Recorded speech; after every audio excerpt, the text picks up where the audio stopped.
opinions expressed on this show do not necessarily reflect those of the Barber's Chair Network, our great partners at H&B Media, or any of our media peers. We're just five idiots who love sports and love to talk shit. If you're offended easily, then this show isn't for you. And for those of you who aren't offended easily, sit back, relax, and enjoy the show. Remember, it's only entertainment.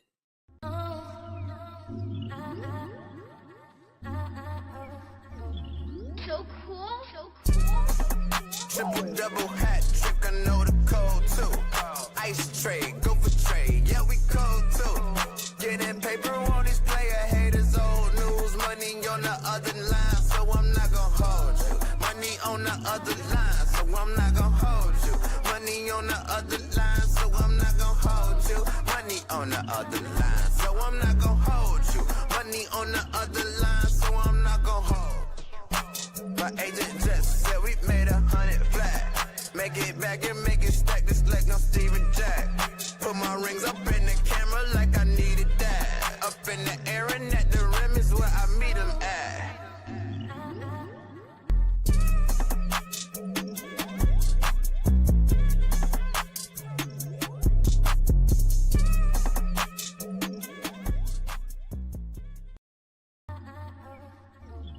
So cool.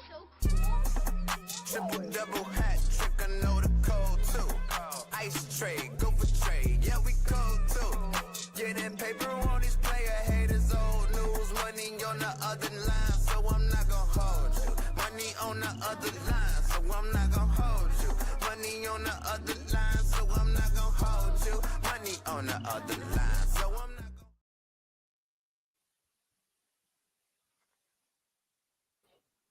What's going on, ladies and gentlemen? Welcome to another edition of I'm Not Gonna Hold You. It is Monday, March 31st, 2025. We got a packed show for y'all today, man, here on the show. But y'all know to follow me first at Barber Chair Scott on all social media platforms, man. Follow the Barber's Chair and at Barber's Chair Co. on all social media platforms as well. And follow our partners, H&B Media, H&B Media TV on Twitter, and at H&B Media on Instagram. And while you're at it, don't forget to subscribe to the Patreon, man. Patreon.com/Barbers Chair Network. Got 4 different tiers on there, man. Pick whichever tier suits you. And if you subscribe to the $10 holla, that is the Barber's Chair All Access tier, which includes everything, you get 25% off your first order on the Barber's Chair Network shop.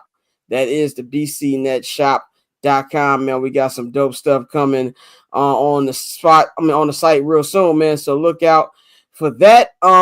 We've got a nice show on deck for y'all today. Today, I will be making my football or soccer for Americans out there fan free agency today.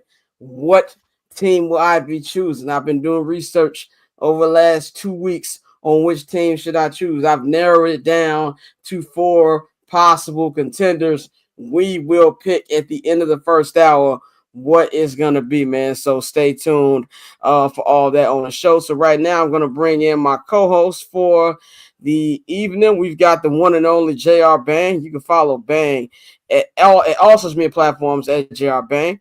You can follow the homie Tosin. You can follow him at TSNMKND, right? I get it right? Yeah, you got it. On all social media platforms. And of course, we got rapper extraordinaire himself, Mr. Pavy. You can follow him at Pavy World on all social media platforms. Visit pavverbs.com right now. Get all the new music that is out there. And the album is coming soon, man. Look out for that as well, man. So, how's y'all weekend, man? Bang, how you feeling, bro? Man, work. A lot of work. A lot of moving Per around. usual. It's April Fool's Day tomorrow. Lando turns 6 tomorrow, so I have a 6-year-old tomorrow. So I've already spent the boatload of money for that and that thing. So as a father, I feel good because I'm gonna have a 6-year-old. Shout out to your son for turning 6. My grandmother turns 87 tomorrow. She is April 1st. Is when we just had our birthday party yesterday. So that was cool. Pav, how you feeling?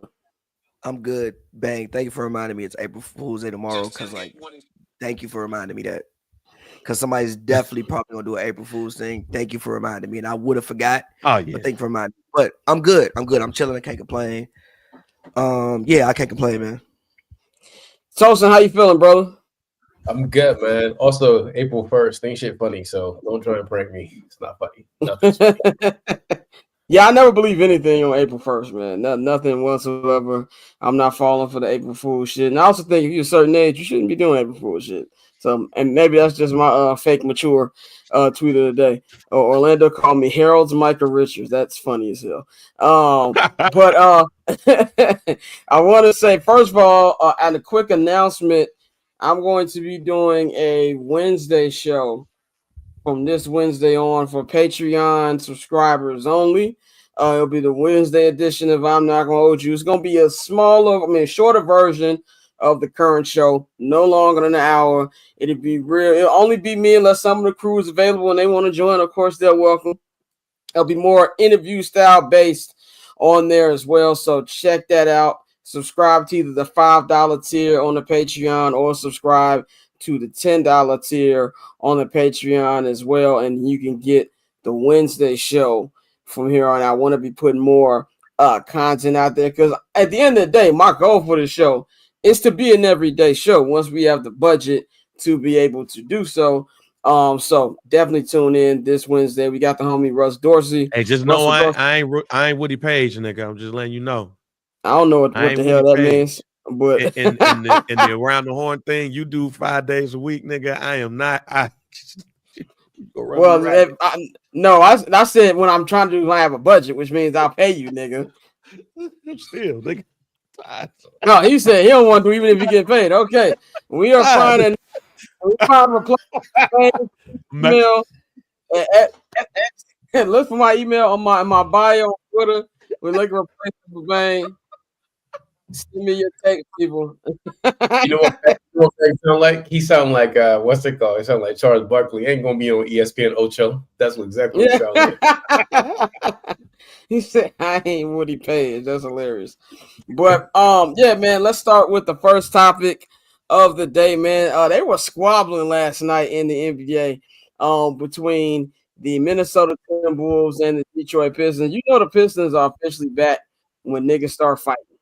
That's got to be like the first sign the Detroit Pistons basketball is back. This was something where I feel like it sparked the Timberwolves a little bit yesterday. They were down by 16 points early in the game, ended up winning by almost 20. Anthony Edwards really had a great second half and really just completely bounced back from that. But I want to talk about this fight. Maybe this is my toxic side, and I love watching niggas fight, but I was happy we saw a fight. We ain't had an actual squabble in the NBA in a very, very long time. So it was kind of cool to see that from that display. Glad nobody got hurt. But it's always funny when they get into the stands because I never see Isaiah Stewart do anything on a basketball court. It's always him trying to fight niggas. White Dante held it down, didn't know he had it in him. It was just funny to see A-Rod in the cut while everything was going on as well. But, Pavy, do you think we need more fights in the NBA? That wasn't even no real squabble, bro. They was just tussling. Like compared to what we get in the NBA now, that was a fight. Yeah, the last squabble we had was when Chris Paul got stolen by Rondo. That was the last actual squabble that we had, where like punches were thrown and a fight was had. That was like we were just fake tussling and they fell in the crowd. I do think it was funny that Nas Reed threw Dante out the way and said, "Nah, I want my own fade." That was hilarious. They started tussling and he threw like, "Nah, I want my own fade." That was funny. Do we need more squabbles? I mean, yeah, I guess squabbles are funny. I think like we grew up in like the 90s when NBA fights were more of a thing, 90s and 2000s. So I mean, yeah, I guess they're funny to see, but that wasn't a real fight to me personally. Tosin, what'd you think about the kerfuffle we saw yesterday in Minnesota? My favorite thing was Edwards after the game was like, "I ain't see nothing." Like we all saw it. Like we all saw it. Like, what are you talking about? But Isaiah Stewart, he's always ready for everything. Like he just wants to fight. I really want to see him and Draymond get into it though. I want to see them, like, they should just allow those two just to fight. I want to see who's gonna win between those two. Like, let's see, let's really throw it up and let's see who's gonna fight. Yeah, I want to see. I just want to see. I'm with you. I want to see Draymond in a physical situation too, because I want to know if Draymond one of the people who just be talking. That's what I want to see. More than anything, I think it was, I forgot what comedian I saw who was like, yeah, we definitely need more fights in the NBA. I don't know why it's so frowned upon when you got other sports where we watch way more physical stuff, but in the NBA you wanna suspend it. But I know these niggas gonna get suspended too. It ain't dropped down yet, but I know it's coming unless I missed it already. But even the coach got kicked out of the game. JB Bickerstaff got kicked out of the game as well. Bang, does this bring back any memories of old school NBA? Hey, well, first of all, I mean, outside of like sucker punches and stuff, is always just a little bit of a Donnybrook, a little tussle and stuff like that when it comes to NBA. With that being said, you goddamn right, it brought back some memories. Somebody in the crowd got hurt. A-Rod had to go over there and help the person that got hurt after the little Donnybrook was over with. I had said a couple of weeks ago that the NBA is good when Detroit is winning, and part of that is when they hacking the shit out of people. As long as you're not tough guy playing, like cosplaying and stuff like that, I don't think Isaiah Stewart is cosplaying. I don't think that the other players are cosplaying. I don't think that JB Bickerstaff is cosplaying. I think that the Detroit Pistons are an injury away from going to the second round. And when I mean injury, I mean them injuring somebody. So we got a way for them to proceed in the playoffs, and I'm here ready to watch it. Not saying that I'm happy for it. I'm just saying I'm happy to watch it. You said them injuring somebody. Yeah, I want to see the Knicks right now. I mean, not the Knicks, but if the Pistons started today, they'd be playing the Pacers in the first round. That would be interesting. Oh yeah. We back. Yeah. real old school. That's a nasty series. You said what? Nasty series. Citywide. Tyrese Halliburton better get whatever he learned from the WWE. Since he front row at every joint, he better get some tips. He better get some tips from CM Punk, because they gonna fuck him up. That's the first round. Oh, they fucking him up. Yeah, that's the first round right now. It looks like it's gonna stay that way because Milwaukee, and we're gonna get to Giannis in the show as well. They're the 6th seed, which means they be playing New York. I wanted to see Detroit versus New York. That's what I wanted to see more than anything. But that's real old school Eastern Conference Pacers Pistons. Scott, I do think Draymond can fight though. He's from Saginaw, so I definitely think he can fight. I think he can definitely throw hands. This is my thing. Can he throw hands, or he's just a crazy nigga and niggas just don't fight him because they think he can throw hands? But can he actually throw hands? Same with Isaiah Stewart. Can he actually fight, or is he just an insane nigga? Yeah, that's a we good don't point. know. We don't know. Point. He just acts so crazy. The Bron thing happened. He acted so crazy that we just think he can really squabble. That don't mean nigga chase LeBron. He wasn't going to go chase LeBron, bro. I don't know if Isaiah Stewart can fight. He just type of dude. Just crazy. Just bull rushes. You a couple of binks away from getting knocked out. Like all those. So you try to run like bink. It's like, oh, what y'all think can gone, man. You don't want to play no more. Could y'all actually think of fighting the league? That's a good. Who can actually squabble? What is it? James Jones. James Jones. Oh yeah, we know that for a fact. Yeah. Did you hear about that story with him? You hear about the story? He beat up somebody on the team. They were talking about that on the OG's podcast with UD and what's my man Mike Miller and he's on Johnson, right? Yeah. James Johnson can fight. Yeah, he does karate. He's a 2nd degree black belt. Yeah, that nigga. He said that somebody called him a bitch, and he said that James Johnson's like, we gonna handle this after practice. And he's like, they went back there. Nobody stopped anything. Everybody just looked at him. He said, gave him some hands. He told him, "You all right? All right, cool." And that's how they settled it. He said that's one of people like who I just better question. Who's somebody who probably on the outside you don't think can fight, but probably got hands? I'm trying to who I think probably got hands, but you probably just got to push them a little bit. Y'all think Steph Curry got? Y'all think Steph Curry got hands? Thinking like Steph might fly on your ass, bro. No, I don't think he got hands. No, Steph probably took karate as a kid. Right. I think Steph might have hands on your ass, bro. You know like, why? You know why I don't think as a kid. You know why I don't think Steph could fight? Because Steph don't look like he could fight. That don't just because your brother can't fight don't mean you can't fight. No. If you got brothers, you grow up fighting. That's your first fighting partner.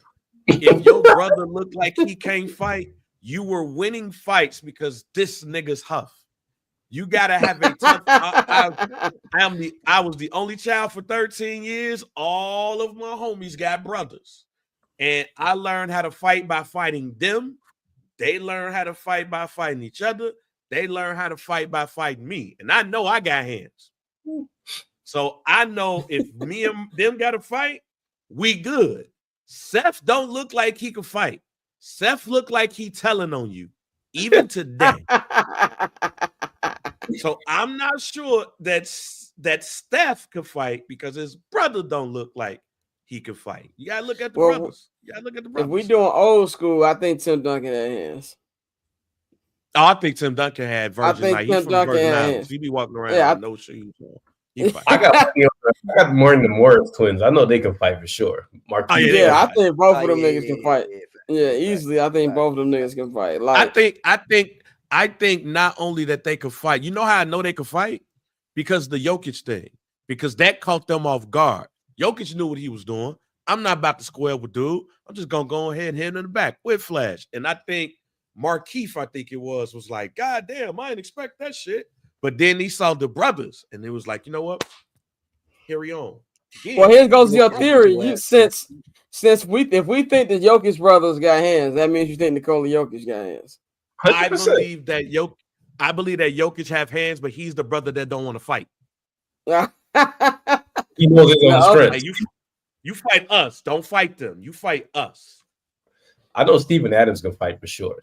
Yeah, sure. Beat your ass. Steven Adams got hands. Steven Adams for sure got hands. Now, you know who trying to think, hands? Oh, Desmond Bain. I think Desmond Bain got hands. Yeah, he a big Geo dude looking nigga. He probably definitely. If you ever played, I was gonna say, why I think he got hands? Go ahead. Oh, because my bad, you was cutting off touch. But the reason why I think he got hands because he's short and his arms. Like, he probably was getting shit talked about him his whole entire life, and he had to show people that it's not a game. I think Desmond Bain got hands. Okay. It looked like he do. Like, if we going off superstars, I think our superstars probably have the least hands because they making so much money. They're not going to actually be fighting. I don't think John Moran got hands, at all. I think niggas be beating John Moran ass. No way. No way. John Moran too busy being male. Katie got bands for him to have hands. Male Katie got bands. I don't think Giannis got hands, but Giannis can slap. I think. I don't know. Giannis might have hands. Giannis might have hands. That man grew up on like the streets of Athens. Been through a lot.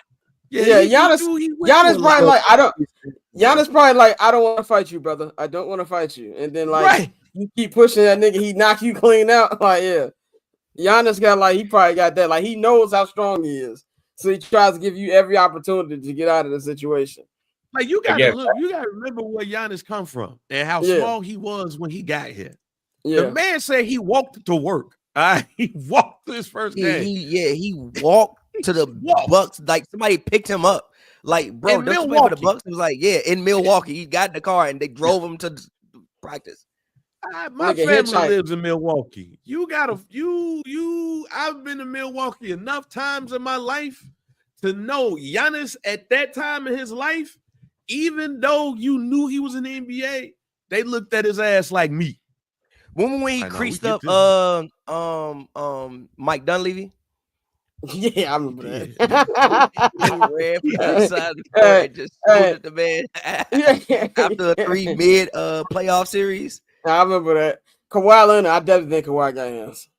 Oh, yeah. Kawhi definitely puts people in headlocks. He don't fight. He just put people in headlocks. Stop playing. Okay. Stop playing. I think a bigger question, because Scott, I think you just said something a minute ago that I think that's perfect. I think it's more or less the superstars that could fight, not necessarily Not the role players. The role players, because the superstars, like you said, they don't necessarily have to. But if you There's have to put everybody you consider a superstar, who you think the one that got the hands? Does LeBron have hands? No, I don't think LeBron got hands. You want to know why I think LeBron don't have hands? That was unanimous. He comes from Akron. Akron ain't the best place in the world. But I also believe that LeBron was hella protected. LeBron was the dude like, hey, yo, he gonna make it. Y'all make sure he's straight. But here's why I believe that LeBron James don't have hands. Michael Jordan,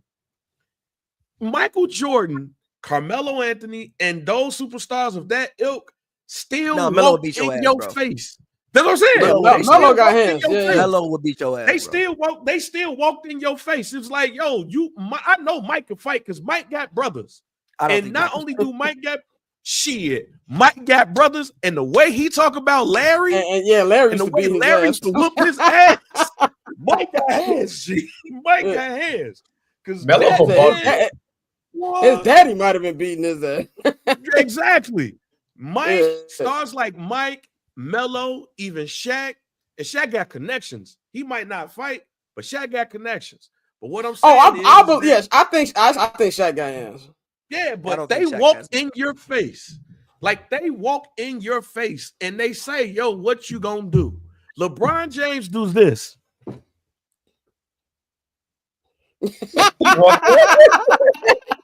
What y'all talking about? Just don't call me no bitch. You remember after the Knicks played and Melo was waiting for KG? Yes. Yeah. Oh, that is hilarious. Yes. To hear him talk about it, to hear him actually talk about it, you can tell he's still pissed. And he wouldn't mind fighting KG, but I'm grown. We could talk about it. But he's still mad about it. You go watch that episode of 7 p.m. in Brooklyn. We all good now. We could talk about it. Nah, nigga, you still pissed. And I also think that I think they had J.R. Swift on there, and J.R. Swift said he was shocked that when they were waiting for KG, the KG still had the same energy. KG was like, yeah, nigga, I said Cheerios, nigga. I'm like, yeah, bro. Like I've never over basketball, bro. Over basketball, bro. Yo, the thing is, KG spent 1 year in Chicago, and that changed his whole entire life. And he's a Chicago nigga of all time. I was watching this documentary again over the weekend. He was like, you niggas ain't never played in the Red West, nigga. I'm talking about GDs, Lords, King. He was named all them. He said, what you gonna do when niggas tell you? The Red West, though. He said, what you gonna do when niggas tell you no foul? He said, no niggas ain't ready to nothing. And that's the 90s, by the way. That's the fucking 90s in Chicago. Yeah, he was right.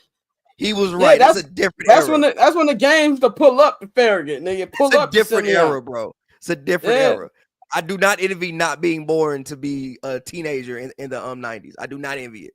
Yeah, that was a different era, bro. It was crack baby era in humans. They said that nigga KG said they beat Simeon. They won the basketball game. They lost a fight. I was like, yeah, that's look. I'm so glad that I'm here talking to y'all because I used to do dumb shit. I used to go to Michelle Clark on Laramie and Harrison. God damn. And I used to walk from Laramie and Harrison sometimes to North Avenue and Lockwood in 1994. Yeah, nigga, your life was on the line. The year that it was 934 murders in Chicago. And that's what I want to say. People be talking about Chicago now. Chicago way more calm. It was 999 recorded murders. Recorded. Right. Recorded. It was more. It was 999 recorded homicides in Chicago, Illinois, the y'all born. And this how you know, and Tosin, this how you know you out west, when you don't hear numbers anymore. Yeah. When there's no numbers anymore, niggas just say I'm on Chicago Avenue and left. Like, that's it. Yeah, nah, I ain't coming, gang. I remember one time I was in college, right? Like, this is a place in Baltimore where like the police don't go. So I took a wrong turn. I never get lost in Baltimore, right? And like we say the certain thing in Baltimore, they say ew. So I'm driving right, and they can tell. Oh, so you talking about what Omar said on the wire? They really say that?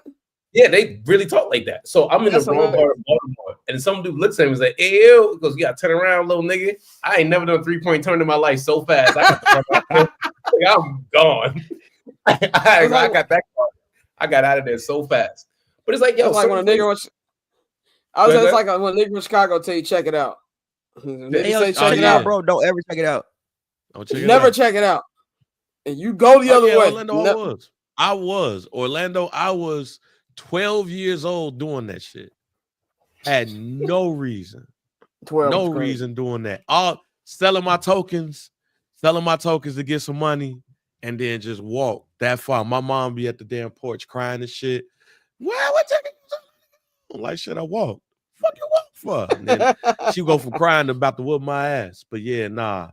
I don't know why I was doing that. I don't know what was wrong with me. I went through so many gang territories doing that shit. Went through the Foes twice, CVL a couple of times, Travelers, goddamn, little small section of like GDs and shit, unknowns. I'm walking straight past them. Real GD no headphones or nothing.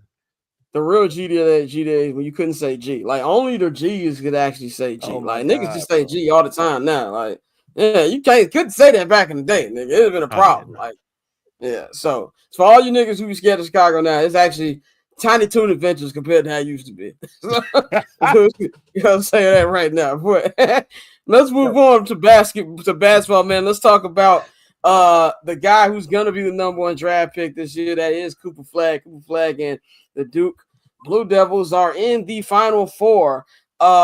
He had him a hell of a weekend, man. He had 16 points, 9 rebounds against Alabama in the Elite 8, and he had 30 in the Sweet 16 against Arizona. So speaking my language today, gangland, I'm not gonna hold you. But yeah, man, Cooper Flagg. I watched both games this week.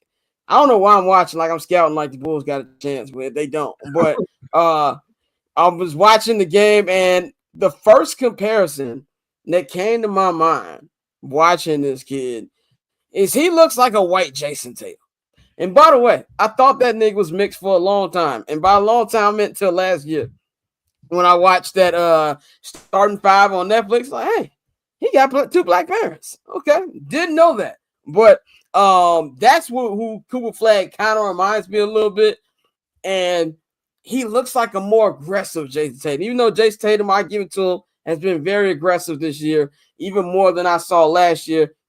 We'll see if that translates to the playoffs. But that's who I kind of see out of Cooper Flagg. Pav, do you like that comparison, or does he remind you of somebody else?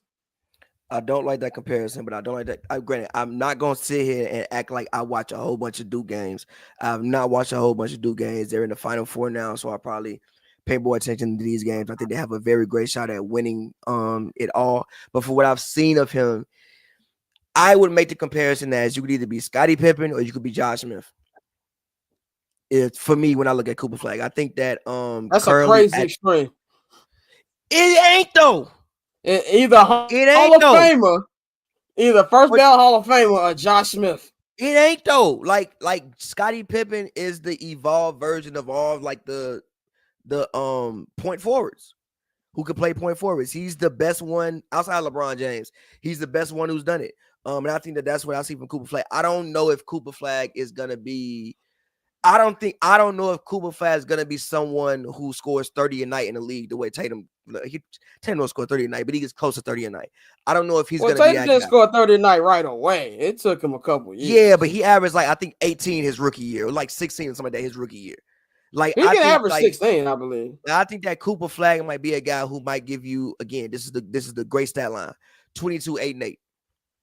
Now, if you give me 22, 8, and 8, that's a great player. If you give me 22, 8, and 8 for a decade, you are going to the Hall of Fame.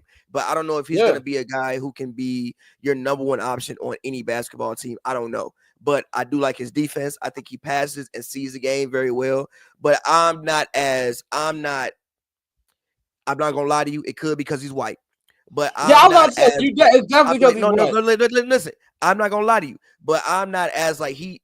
I'm not gonna say he don't jump off the I'm not saying he don't jump off the screen, but I don't think he jumps off the screen to me as much as other people, as like his Rucker video. Like his Rucker video look crazy. He don't look like that in the NCAA, to me at least. So yeah, that's my opinion on Cooper Flagg. I think he's more either. Granted, Scottie Pippen is a first ballot Hall of Famer. Scottie Pippen is a great comparison. Scottie Pippen is great, but Josh Smith is crazy. It's not. Josh Smith gave you like 16, 7 and 6, 5. If Cooper Flagg ends up being Josh Smith, he's a failure. He's a bust. He's a bust. I think Colin Cowherd said it, and I actually thought that this person was going to get mad, but I actually agreed with him. He said that if Cooper Flagg has Kevin Love's career, he's a bust. And then Kevin Love, I thought I was going to cuss him out. He was like, no, I understand where you're coming from as far as like the skill set and everything he has. Tosin, I don't know how much you watched the tournament or of Duke or anything this year, but what does Cooper Flagg remind you of? So Scotty's actually what I was thinking about. I text one of my homies who went to Duke, and I said, yo, is this the greatest white American basketball player we've had since Larry? I said, because I remember, like, Kevin Love had 31-31. Like, Kevin Love was nice. Like, remember him at UCLA. But Cooper jumped off the tape to me, and I was like, yo, because I hate Duke. Like, I wanted to go to Maryland just to boo JJ Redick. That's how much I hate Duke. But he's nice. Like, Cooper's dead ass. Like, I was like, yo, this kid is actually legitimately, like, really, like, he's what they say he is. So, yeah, I think he might be the greatest white American basketball player since Larry. And we've had a few, but he's up there. Like, he's generally up there. And I think it's going to be interesting to see where they're going to rig it to where he's going to go next year. Because, I mean, LeBron said that's what they did. So I'm only going to go by what LeBron said. But, yeah, I'm interested to see where he goes next year. I know a couple of Wizards fans who were saying that they want him to get there. I'm like, the Wizards right now is like a badass daycare. I don't think Cooper should be going to badass daycare. But listen, the kid's nice. He's very, very nice. And his defense is going to Utah. He's going to Utah. No, he's not, bro. He's going to Utah. They're going to send that white man to Utah. He's going to Utah. But see, look, if you want this white man to have the biggest platform, and by the way, white America has been starving for a true American for 40 years. Since Larry from Maine. Yeah, since Larry Bird. He's from Maine. He's really white. He's from a place where you don't even know white people. He's from a place where we don't even know people from. Maine. You don't even know nobody from Maine. I don't. I've only driven through Maine. You know nobody from. It's only him. You ain't drive through no fucking Maine. I've driven through Maine before. Like, why did you drive through Maine? Who knows when we were going? It wasn't me personally driving. How the fuck you drive to Maine? How you get there? I don't know. How was you going to get there? I don't remember where we was going. You gotta go up. I wasn't driving a car, nigga. I wasn't driving a car, niggas. I don't know. Where was you going? I was a kid. I was a kid. So I don't going remember. to Canada? No, I've never been to Canada. Yo, I was just looking up Cooper Flagg's Wikipedia, right? I looked up where he's from. 4 out of 5 people that's notable from his town are all politicians. Yeah. Maine? He from Maine? Yeah. Yeah. Ain't shit out there. Ain't shit out there. And I don't think he from Portland, Maine. Niggas from like a random city in Maine. He's from Newport. I don't even didn't even know that even existed. He from Kennebunkport. That's where Bush went after he was gone. Don't ask me. I don't know. That's a random fact. But Bang, what you think about Cooper Flagg? Man, I was thinking Jason Tatum with you. But then I thought about how Jason Tatum is a direct descendant from Scottie Pippen as well. So it makes sense. He's I would say more like Jason Tatum because of the build.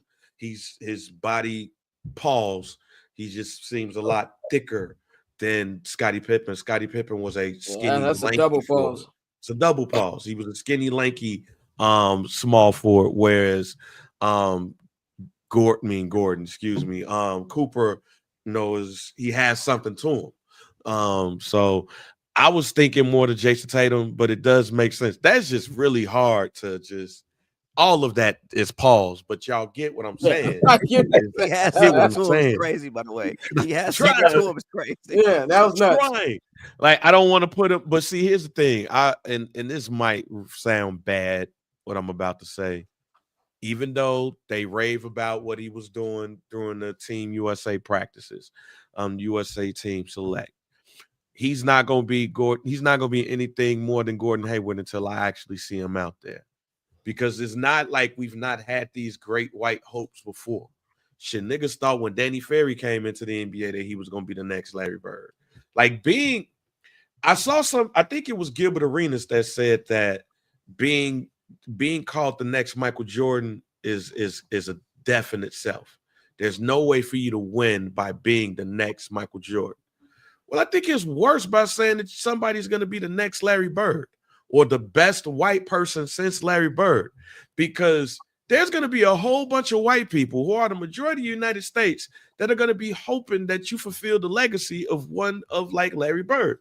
That's why Caitlin Clark ass was so big, because she's the closest thing to Larry Bird since Larry Bird. When is the last great white basketball player that we could speak of outside of Larry Bird? Like Kevin Love wasn't really great. Like he wasn't great, like a superstar. Like oh my God, like really? When you think about it, that shit ended with John Stockton. I can't tell you a real great white basketball player after John Stockton retired. There's been a lot of good ones. A lot of solid white guys and shit. But when we say Larry Bird to me is still one of the 10 best basketball players of all time, to the point where this man might have become in the last 5 years the most underrated basketball player of all time. Sure. The nigga that talks shit to the Atlanta Hawks with a left hand and dropped 40 on them bitches. The Larry Bird is one of the GOATs, and because he's white, they take that away from him now. So Cooper, if he's gonna be that, he got a lot to live up to, and not saying that he can't, because it's about that time. And I don't know if y'all been watching the Boston Celtics Last Dance documentary, but the last episode spotlighted Larry, and all the stories you hear about this nigga. Like, of course, you hear the Michael Jordan stories, but I think the player I've heard the most stories about, like this nigga was wild, is Larry Bird, and like they just kind of like doubled down on that. So that's definitely some big shoes to fill. Yo, by the way, when I was watching that documentary, those are Europeans, Damien. Those are Europeans. You can't claim Luka and Joker. We're talking about white American men white from America. Yeah, American white, which is a different breed of white. Yeah, right. These are the people that are hopping on Air Force One and making decisions and shit. But talking about the Celtics, I was watching a documentary, right, and they were basically saying that like the NBA ratings were down. Someone was like, nobody wants to see a nigger on TV, and I was like, whoa, what's going on? But Larry Bird came in and just changed everything around. I was like, damn, like they really hated it. They put the NBA on tape delay because there was too many black people in the NBA. I was like, that's wild. That's how trash the 70s were in the NBA. I didn't know the Celtics won a couple championships in the 70s. They won like 2. They won 3. I think they won 3. Yeah, Havlicek and Dave Cowan. They won 3, bro. I know about Dave Cowens because Dave Cowens went to Florida State, and my dad's from Tallahassee, Florida, so my dad actually met Dave Cowens. Yeah, Dave Cowens. They love that white man, and then as soon as that nigga Larry Legend got there, it was him and Magic. It was a perfect combination right there, man. So we'll see what Cooper Flagg ends up being. Adam Silver, freeze the envelope. Nobody wants to see. Nobody but Pavy wants to see this nigga in Salt Lake City. Utah. You going to Philly? You going to Philly? No, they don't deserve anything either. No, they had their opportunities and they jacked. I'm with you. What did Batista say? Give me what I want. Send him to the west side of Chicago. Give me what I want. Give me what I want. I want the Bulls, bro. I don't know. First of all, the Bulls not gonna have a lottery pick. They're gonna make the playoffs. They're not gonna make the playoffs, my nigga. All right, watch. They're not winning 2 playing games. All right, watch. They're not winning 2 playing games. All right. You'll be very mad when they get. Yes, I will be mad if they make playoffs. If they make the playoffs, I'm going to be pissed. Right. There's absolutely Josh no reason. Gonna have a 30-point triple-double in the goddamn playing game. You're gonna be mad as hell. I would see Pavy's break because he knows how I rate I would be over this. No, excuse me. He's going to the Brooklyn Nets. He's going to Brooklyn Nets. I can see that, but come on, man. No, I can see that 100%. He's going to an East Coast team. If that nigga's from Maine, he's going to an East Coast team. I'm gonna tell you what's gonna happen. One of them Thunder picks gonna end up being the first round, and he gonna be no goddamn way. Boy, he gonna be Shay's running mate. All right, boy. No. All right. Now that I would like no. That's when we know, that's when we know that shit is real corrupt. That's when we go rig that shit, bro. No. Adam Silver, you owe me, nigga. You owe me. Anyway, I want to get go to hell. I want to get Pav and Tosin's opinion on this. Me and Bang already talked about this on Friday, but Taylor Jenkins getting fired from the Memphis Grizzlies didn't make any sense to me. Didn't make any sense to Bang. Anybody who was on the show on Friday. I don't think the Grizzlies have won a game since. I know they lost not last night, but 2 nights ago to the Lakers. And they host the Celtics tonight as Boston tries to go for 9 in a row. By the way, I think the Celtics are better than last year. But that's a we don't have them on our topic sheet, but I think Boston's better than last year. Pav, are you shocked by this firing of Taylor Jenkins? Everything is weird. Like even Ja was hurt for like 10 games straight. Taylor Jenkins gets fired. He plays the next day. Like I haven't even seen any news come out about the firing. Like, why was he fired? If it has, I haven't personally seen it. Oh, you missed it? What it's out. News came out today? Oh, it's out. The Update did an article on it. Basically, one of the things was that, and this is stuff that I forgot because I ain't really checking for the Grizzlies. But they fired all his assistant coaches last year. And the GM and the staff picked his offensive coaches. Picked his assistant coaches. One of the guys that became the assistant coach, which was fired along with him, installed the offense that they were currently using. Ja Morant was not a fan of that offense, but again, y'all fired everybody and y'all brought this person in. So he was already on thin ice because they fired everybody and brought their own people in. But Ja apparently has been openly complaining about the offense. Taylor Jenkins started bringing in little specks of the offense that they used to have.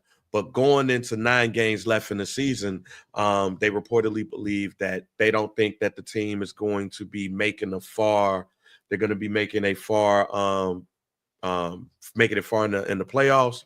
So let's be able to look at the coach, this particular coach right here, to see if he's going to be somebody that's worth interviewing, but also could this be the kick in the ass that the team needs to motivate them to get to have a long playoff run? But simply put, he was already on thin ice last year when they decided to basically fire all of his assistant coaches and bring in people that they choose. Knowing that, my word to that is respect. Respect. Yeah, I mean, it's still weird. They did a couple weeks before the playoffs. It's weird, but respect. So, what's your take on this? Now, Bang explained it to me. It just is what it is. Taylor Jenkins looks like he should be coaching somebody's defensive line, though. He don't look like an NBA coach. He do look like a DL coach. He 100% look like a DL coach. And by the way, Taylor Jenkins is a black ass name. I'm sorry. Like Taylor Jenkins. Well, the last name is black. I don't know about Taylor, but the last name is black. I didn't know that this nigga was the head coach till like a year and a half ago, because I still don't know the head coach of the Oklahoma City Thunder. Like, these are just random niggas. I don't know, it's because these niggas don't wear suits no more, and they all got the post-COVID warm-ups. But I didn't even know it's like a year and a half. That's what Buddy's name was. But whatever the reasoning was that Bane just stated, that makes sense. But it's just the timing to me that was off. Like, maybe it was so bad that like we don't want to waste another playoff run. Let's go at this now. If that's the case, then okay, that makes more sense. But the timing of it was just very, very weird. But everything with the Grizzlies to me has been weird this year. The fact that they're the 5th seed right now, it doesn't feel like it. Like, it feels like this team has just kind of been treading water, and really feels like they hit their ceiling 2-3 years ago. And I don't really know what to expect from them this go round. But let's talk about another team, the Phoenix Suns. Kevin Durant our guy Kevin Durant, KD, he is out for another week or two. He's got another ankle injury, man. It feels like every year since he tore his Achilles, there's been some sort of injury. Now, granted, this is a much lighter injury. It's really not serious at all. But the question I asked, could last night have been the last time we see Kevin Durant in a Suns uniform? And I asked that because they are currently a game and a half behind Anthony Davis and the Dallas Mavericks for the final play-in spot. And they have the hardest remaining schedule left. And they just got smacked by 40 last night to the Houston Rockets. And we already know that the winds and the whispers have been coming out that Kevin Durant is going to get traded to a team he prefers. They're going to try to, work with him on that aspect. But I think this might have been the last time we see him, because after a week or two, you really only got like a week left before the play-in starts. And with the toughest schedule they got, they were getting smacked with KD in the lineup. By that point, they'll probably be out of shooting range from where the Dallas Mavericks are, to the point you just want to shut them down, and then you might see him on a new team next year. Bang, I'm going to go to you first. Do you think this is the last we've seen KD in Phoenix? Yeah, hell yeah. Like I said, man, KD just want to hoop, but he want to hoop in places where he comfortable at. Like, KD gonna be one of those dudes that retire and just be smoking weed and going to like Rucker or what's that, Lifetime Fitness, and hooping. But he wants to be in the place where he comfortable at. And who said he don't do that right now? You say what? Who said he don't do that right now? That's why I say he do this shit now. He ain't gonna, yeah. I don't see, like, what's crazy is, and I keep saying this, and y'all be looking at me crazy, but I remember when Vince Carter was talking about how he could have went to a contender, but he just didn't want to like ride the bench. He wanted to go somewhere and play. Like, not saying that that's Kevin Durant, but when I hear stuff like that, like, man, I don't think Kevin Durant really like, I got to go get me another ring. Like, I just want to go places and hoop. And if it's Oklahoma City or if it's some other team, then, yeah, that's cool. But I guess the biggest question that I have is, where does KD go and be the lead dog? It's not going to be the case, I don't think, in a contending team. Who? I thought Memphis was going to be the choice too, but I just don't see him now. I don't see him going to Memphis because I don't know if he would be comfortable playing in Memphis. I want to see him back in OKC. I want to see him back in OKC. That's what I want to see. Like, have the storybook ending, help bring a championship to OKC. Now, they might win one this year, and then it'll just look like he's riding another coattail. But let's just say they don't win this year. I would prefer to see him in OKC. They got draft picks to last in the next decade. Give a couple of them to Phoenix. Have the homecoming.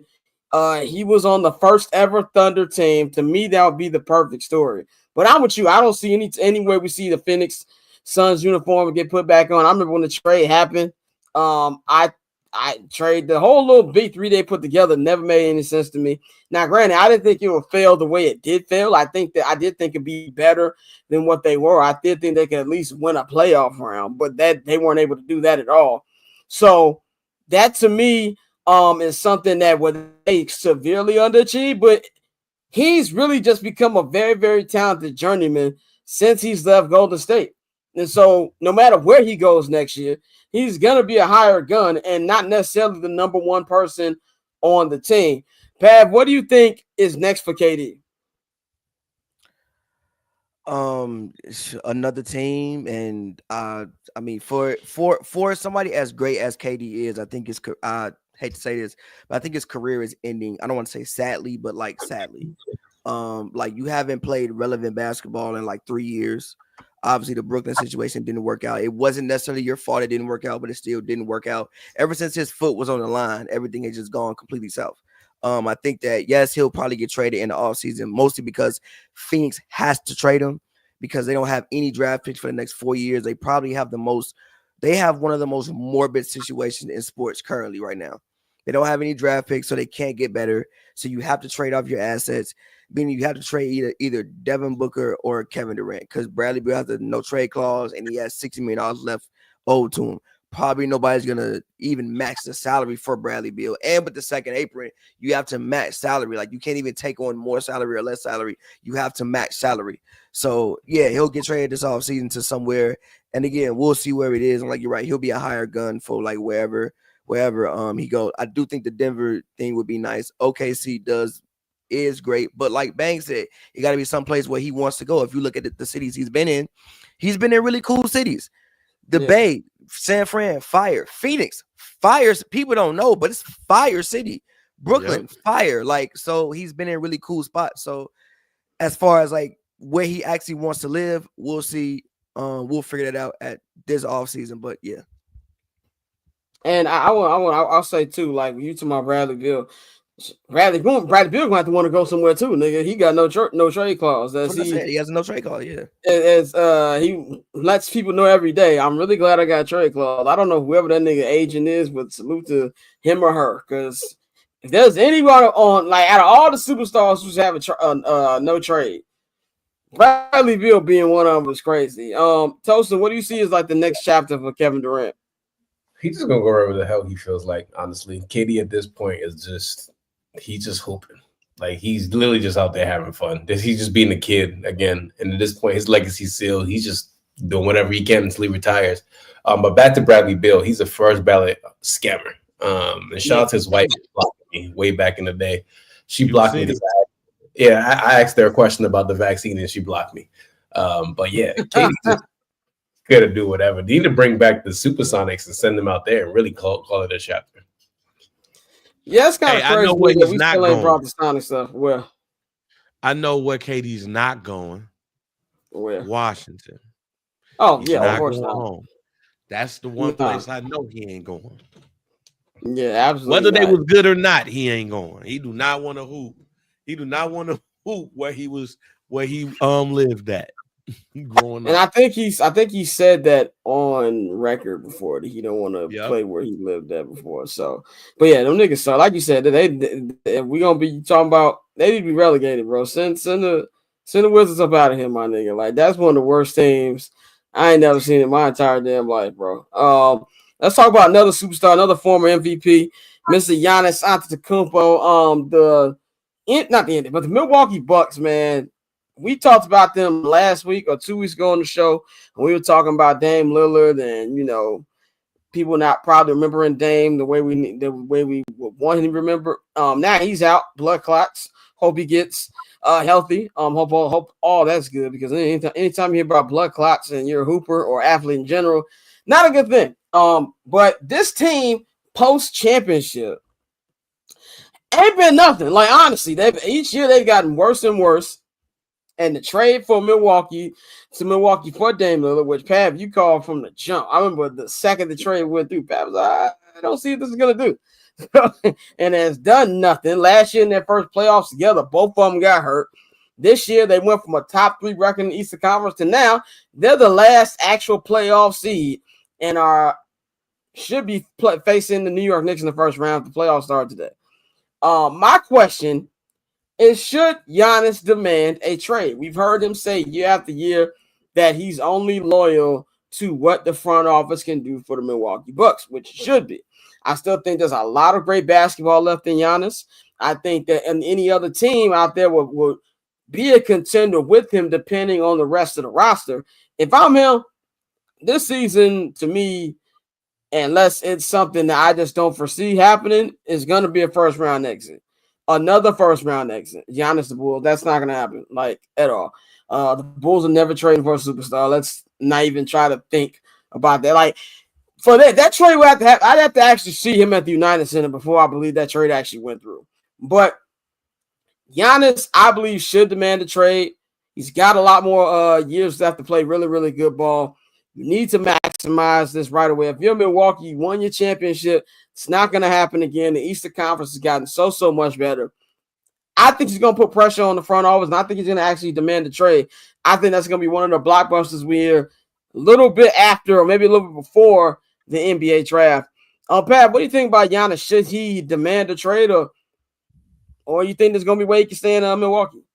I mean, I think I think the Milwaukee thing is kind of ran its course, right? I mean, obviously, like, one, they have an older team, like Brook Lopez, 35, even Dame, I think he's 32, 33 years old. They shipped Chris Middleton away and got back Kyle Kuzma, but even Kyle Kuzma's 30. So they have a much older team than what they once used to have. They're not young at all anymore. And probably unless legacy building is something that he really wants to do and just stay in Milwaukee because you want to be the Kobe, you want to be the Steph, you want to be the Dirk, the guy who plays 20 years with one franchise. At this point, you probably should look to move on somewhere else. Now, granted, obviously, once you start moving teams, you never know how things can go because you've grown up in that city, you've grown up in that organization, you've grown up in that city and that country. You've grown up there. So, like, obviously, once you start moving teams, you never know how it will go. And I'm sure that's a tough life decision for you. But yeah, I mean, at this point, I don't know a path for Milwaukee being a championship team again. They'll never draft high enough unless they just get lucky in the draft to get like somebody to get a star. And I think their roster is very like cap strapped at this point. So I don't really know a role for them being a championship team when I'm looking at the East. I mean, shit, next year the Pistons probably gonna be better than them. So I don't see a role for them being better as a basketball team, personally. So do you think he will demand a trade? We'll see, but I think this offseason, again, he probably should. Man, what you think? I think he's wasting time by not doing it. What do you think about the future of Giannis in Milwaukee?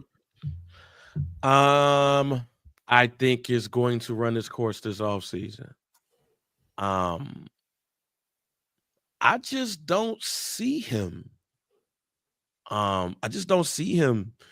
In Milwaukee after this season. Like, they've steadily got worse. They've tried, don't get me wrong, but they steadily got worse. And I think Giannis is going to be one of those people that does not necessarily demand a trade, but you go to the front office and be like, look, I got y'all a championship. I made y'all perennial contenders, but I don't think this is going to work out. Let's try to work this out to where you guys get as much as you can off of trading me. Let's not make this a Luka situation. And I think the key word is Luka. Because no team, and I think the reverse to the Luka thing is I think teams will look at that trade and be like, no, we're not letting ourselves get fleeced like that. So you're going to have conversations with the people that you're with and say, hey, let's keep this under wraps. We're going to try to do this, but let's keep it under wraps and let's go ahead and make it work. And I think that's what's going to happen. It's not going to be a public discourse. I demand a trade. Whoever his agent is starts talking on all of the shows and all of that stuff. No, what I think is going to happen is that he's going to go to the front office. They're going to have a conversation and they're going to be like, we'll trade you, but we got to maximize your value. Don't want to be like Luka. So you start to look at some of the contending teams that got pieces, got trade value out of some players and some picks. I wouldn't be surprised if the Oklahoma City Thunder is not all in on Giannis.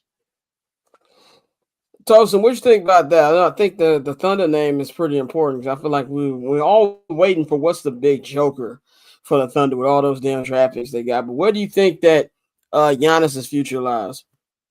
I don't think he's going to be in Milwaukee anymore. I think he's going to go somewhere a little bit sexier, but OKC is actually like a good shout for him to go. I mean, I think at this point, Giannis has to be trying to get more titles. That's really where he needs to go. And having Glenn Doc Rivers as your coach is not helpful for that at all. OKC will be fun, though. Him and Shea would be very ridiculous. By the way, Shea's in Drake's video, if you guys didn't know. But, yeah, Shea and Giannis actually sounds really, really, like, destructive. And I would like to see that. So, I don't know. But get that man out of Milwaukee. He needs to go somewhere he can actually try and win championships. He's too good to be sitting, like, behind mediocrity. So, like you said, I think he's going to be more respectful the way he leaves. They're going to come to an agreement and all just going to kind of, let that man be on his merry way. Because the rumors are too hot for him to, like, stay there. I think it's just time. Going from Milwaukee to Oklahoma City is nasty, by the way. Like, Lord Jesus. Like, I mean, but that nigga's a foreigner. This man, that's even worse. All you know about the country for real is Milwaukee and Oklahoma City. The way you live that is nasty. But yes, that would be a great spot for him to go to. He's Nigerian, man. But living wise, God bless. Good God. We're Nigerian, man. We can adapt anywhere. Giannis don't care. That's why he got. That's why he got 5 kids. That's why he got 5 kids. That's all he doing. They got Nigerian food in Oklahoma though. Man, we everywhere. They probably got an African. I've been to Oklahoma, and my grandma used to live in Oklahoma for a little bit. So I've been to Tulsa in Oklahoma City. So, but quick baseball note. We're talking about baseball in a second now, but Braves Jerkerson. What's my man's name? I just saw the fucking. Oh yeah, Jerkerson Profar. This guy's spending for 80 games for PEDs. Jesus. Okay, but one last NBA topic that we're gonna go to my football club free agency. But the Lakers have had a lot of close games over the last week or two, losing a lot of those close games as well. Won this a couple days ago over the Memphis Grizzlies, but had very close games against the Orlando Magic, what they lost, the Chicago Bulls that they lost, and even a couple games they won. The defense has been putrid. I think this is going to be, I think we're starting to see more and more now that they got Luka hype has died down, is this team has a lot of issues. Now, you still have the LeBron and Luka factor to where in a 7-game series, you still love their chances because you got these two guys, one a 4-time NBA champion, one a guy who just went to the NBA Finals last year.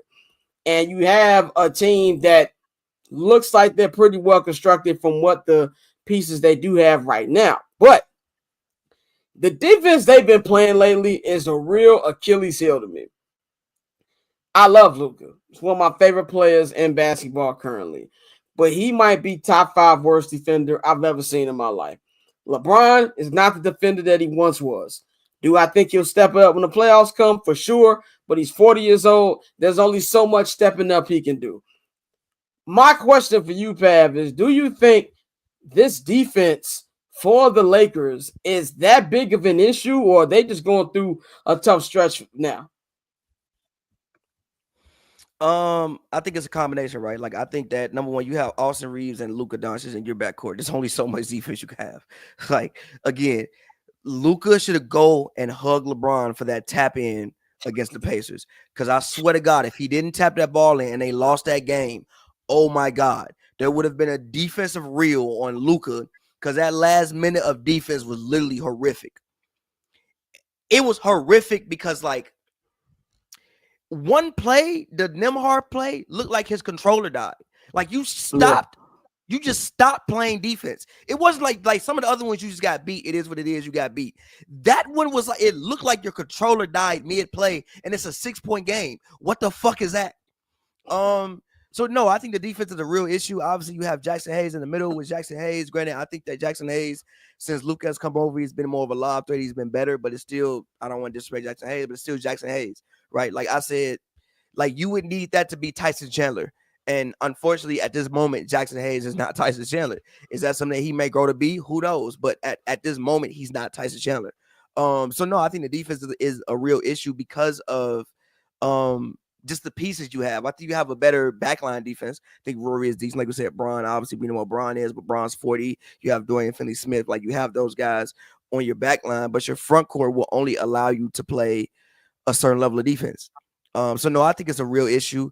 And, again, we'll see how it goes in the playoffs. But I think if they have to play any guard, like, the only thing that you can hope is you outscore them. For real. Like, you have to just outscore people. Because I think, go ahead. Now I was gonna say, and they are equipped to do that, but that's a big task. I think they are. I think they are. I think that they have a good enough team to at least put up points. But the problem is, it's a 7-game series. So, like, after a game or two, you're gonna pick up on the problems that this team has, and I think they're gonna expose them. Like, if you look at the top teams, like right now, the playoffs are, they play Memphis. I take them to beat Memphis in 5. Outside of that, every other team, I believe, it's gonna be a tough go up for them. I'm with you. But Bang, you last time we talked about them, like it was a couple weeks ago, we were asking contender wise how we felt, and you said you felt more and more confident about them. Where's your level with them right now? How the defensive woes turned you around from thinking they can contend? I still think they could contend.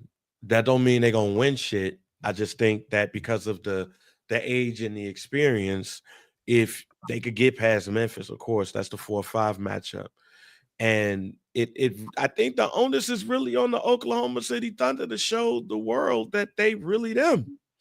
So I still think that they could do it. Now, I also did say that I don't know how much they could keep up this defensive trend that they've been doing, because you're exerting a lot of energy and you really don't have a true big man in the middle to help out in the post like you want to. Like Pavy said, you need a Tyson Chandler type to take that pressure off. So that's the issue, especially when you're going up against Oklahoma City and they got a wall over there. And they moving around. So is the experience factor going to be enough to get them over? Probably not, but that's really more on Oklahoma City to prove and not necessarily the Lakers. All of the pressure is going to be on Oklahoma City. So in knowing that and knowing where we at, that's what I'm more worried about when it comes to that 1-4 game, that 1-4 series. Is does the Oklahoma City Thunder have the mental capacity and the balls to take LeBron James, Luka, and the Lakers out? I'm not for sure of that. Tosin, take us home on the Lakers front, man. What you think about that defense? Do you think this is a big threat to them, or they're just going through a little bad streak right now? They're not good. Like Pavy said, they gotta outscore everybody. They could, but that's a lot to ask for Luka, who doesn't play defense that often, and LeBron, who's 40. So I don't know, man. They do have Austin Reeves, so I guess, but they don't really have much outside of that. It's like, yeah, they will like score on you, but again, that game against the Pacers, like we said, like you got lucky that LeBron was right there, but boy, we're gonna see in the playoffs. I think some people are gonna turn it on, and some people are gonna get found out. And I think the Lakers are gonna be one of them teams that's gonna get found out because they are not, that defense they're playing is not looking good at all. So JJ Redick, to go back to the X's and O, go call up Mike Krzyzewski or something, try and help you out, because I don't know for them, man. There's gonna probably be one round and they're out, and that's it. Even the and on top of that, even the offense is scheme-forable. Like if you're a good coach, you can scheme for that offense. Like, you know what Luka does. Also, Luka again is not in the best shape of his life. I can clearly see he looks slow. Like he's a big guy, so he can like muscle people out the way. But so many people just no, I'm in front of you. No, I'm in front of you. He can't get by anybody at this point in time. So he looks slow. Bron, it be times where Bron look 40. Austin Reeves, I love Austin Reeves. I do not expect Austin Reeves to average 30 in the playoff series. I am very sorry. It's going to be 18 points. Yeah. Like the streak Austin Reeves been on the last 10 games, I swear to God, no competent team in the playoffs are letting you average 30 against them. Austin Reeves, I love Austin Reeves, but no. So even the offense that we think is going to happen is scheme outable. Even Rui, the hot streak that Rui has been on with shooting the ball, I don't think Rui's going to shoot 50% from 3 in the playoff series. I just do not. So, yeah. Rui is good for missing wide open threes in the playoffs, as we've seen in the last couple of years. And also, too, JJ Redick is rookie coach in the playoffs. Now, I think we see any playoffs in any league, but especially the NBA, when it's a 7-game series, it's so much different from the regular season. It's not even funny. And so that's where a lot of people, it's the Lakers. They got a big fan base. It's LeBron. Everybody going to be, booking their tickets for the NBA Finals. But it's going to be very interesting to see this, man. Pav, we going to let you roll. By the way, PJ Tucker just signed a 2-year deal with the Knicks. Who? That's nasty. Oh, yeah, he got PJ Tucker? Yeah, he got 2 years. 2 years? To show off his shoes? Yeah. Yo, man. Hey, man. Shout out PJ Tucker, bro. Nobody has cashed more checks over the past decade than PJ Tucker. We have talked PJ Tucker like he's an elite defender. He's solid. But they act like PJ Tucker is Tony Allen, bro. People do be talking about PJ Tucker like he Tony Allen, like he was PJ Tucker, poor man David West. That's too much. Yeah, I think David West is kind of disrespectful to David West. That's too much, bro. That's way too much. I think it's kind of disrespectful to David West. That's too much, bro. That's too much, bro. That's too much, bro. If PJ Tucker give you 20 points, the world is ending. Yeah, right. Like David West was pretty decent even in the last couple Warrior years. Like I'm not doing that. But Pav, man, let them know to follow you at everything you got coming up. As always, man, you can follow me on Twitter at Pavy World, Pavy World, all one word. New music is out there, it's in the streets. Go get it. Just go stream. Just go to Spotify, Apple Music, whatever. Type in Pavy, get the streaming. There's a bunch of music there for y'all. And yeah, man, always love talking to you guys. Pav, you about to play the Nokia video on repeat for the next 3 hours? 100%. I'm logging off. I'm going to play the video, and I'm playing it on repeat for at least 2 hours. 100%. All right, bro. My man. All right. Bang, we're gonna give you 20 minutes. You can take a go to the bullpen. Hey, let me go back to work then. Me and Tosin about to talk some football, and then we're gonna be talking.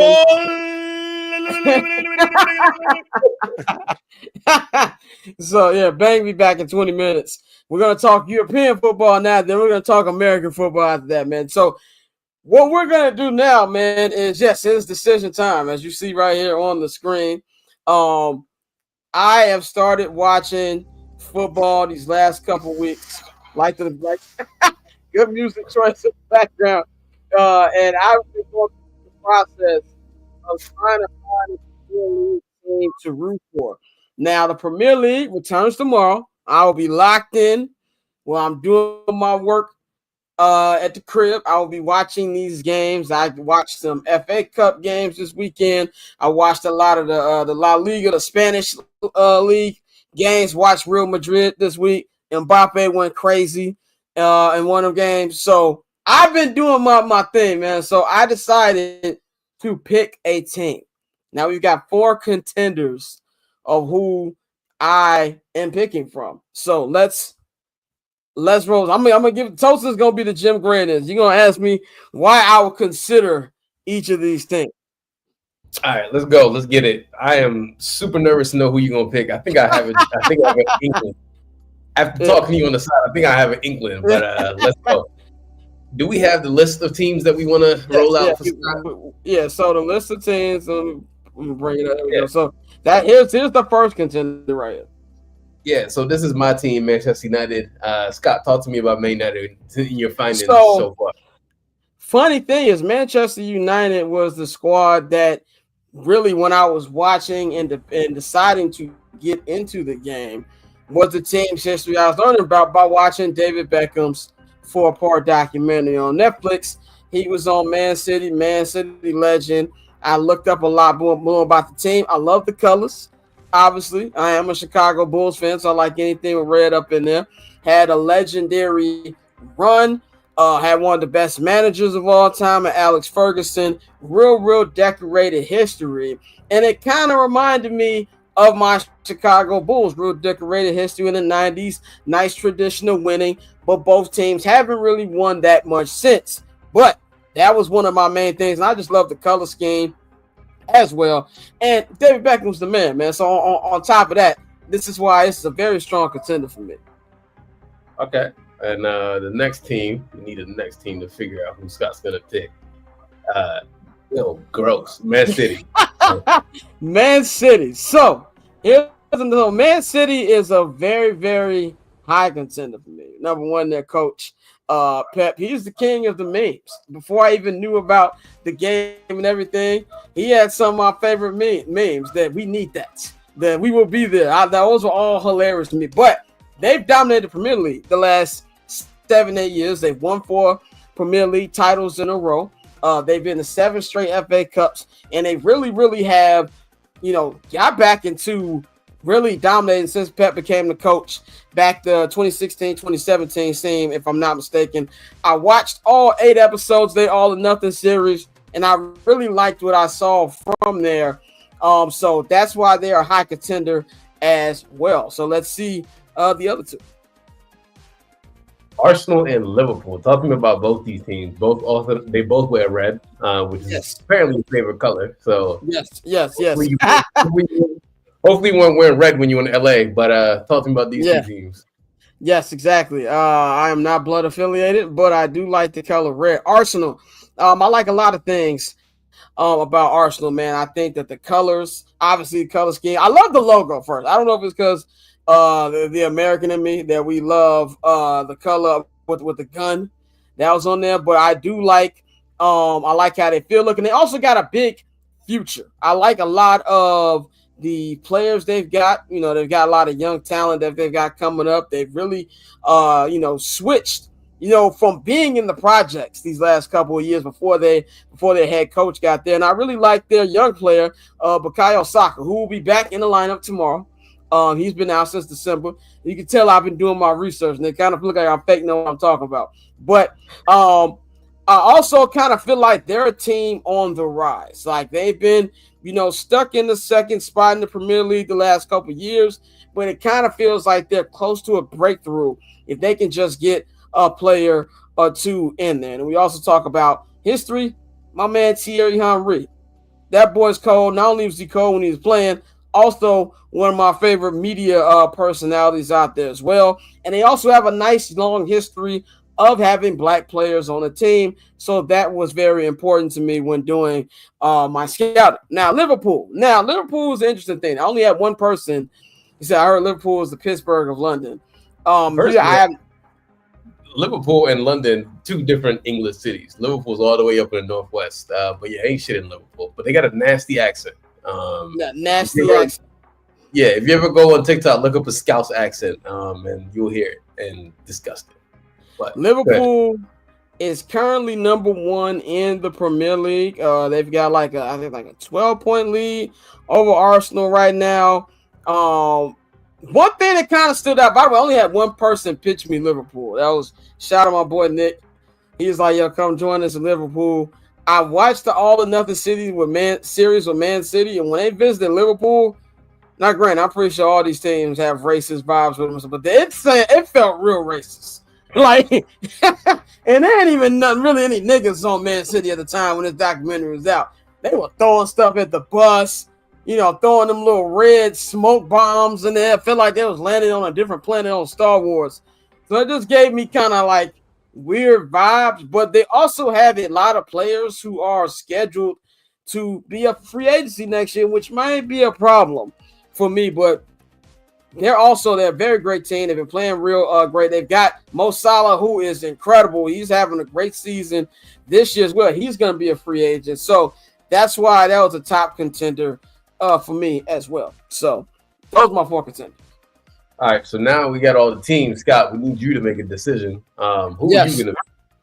So after about 10 days of decisions, of deciding where my team is going to go, I decided that this team I'm picking kind of fits to me where I'm trying to go in my football fandom for the future. And I'm going to be taking my talents, ladies and gentlemen. This nigga a gooner. Disgusting. I'm taking my talents to Arsenal, ladies and gentlemen. I will be bringing my football fandom to Arsenal. I just really feel comfortable in the future of this team. They hired a new football director today, coming over from the Spanish league. We'll see what he does. There's a lot of top free agents out there coming out. And a lot of people have tried to tell me to join Arsenal. I have to give our super producer Nikhil. He was very influential in bringing me over here. Shout out my guy Serge. Serge also was like, yeah. He said, get ready for up and down times, but you should come over to Arsenal. So I really like their future, where they're going. Liverpool was dope, but it feels like they got too many players that's going to be leaving this offseason. And even maybe Mo Salah might leave as well. We've been hearing rumors about that as well. But Man City was very close. I got to say, Man City was very close. They ended up being my number two, but I feel confident about it. Now, some people try to talk me out of this. Courtney tried to talk me out of it, but found out she's watching German soccer. I don't know what that's about. But so also shout out my man Randy Wilkins, director extraordinaire of the Derek Jeter 30 for 30. He said, "Why you root for them? Don't root for them. They're like the version of the Bulls." So we'll see. I am a Chicago Bears fan, so I'm used to ups and downs and the projects, but I do like where the future of this team should be going, and I will be tuned in tomorrow. It's just Tosin is disgusting right now. We're even more disgusted about the pick Man City. Hey, man, listen, I'm more disgusted with Man United than anybody else, man. I do not have time to be worried about where Scott's going because he's going to fuck around and find out what Arsenal really is about. He's going to be nothing but heartbreak. I was molded in a heartbreak. I was molded. I went to London, and the Bears were 4-1. They won one game for the rest of the damn year.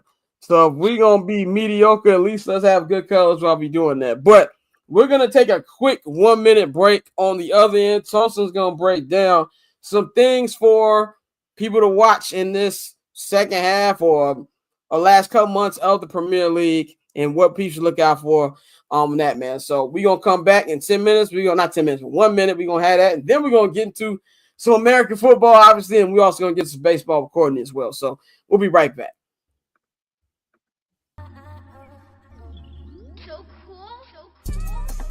Triple double hat trick, I know the code too.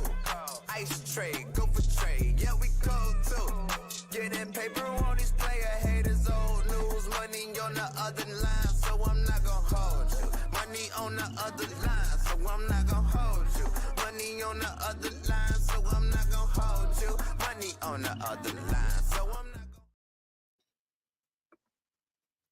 We are back on I'm Not Gonna Hold You, ladies and gentlemen. I just want to say I have not seen the Drake Nokia video, but I've seen clips on the internet. And why is this video not in the skating rink?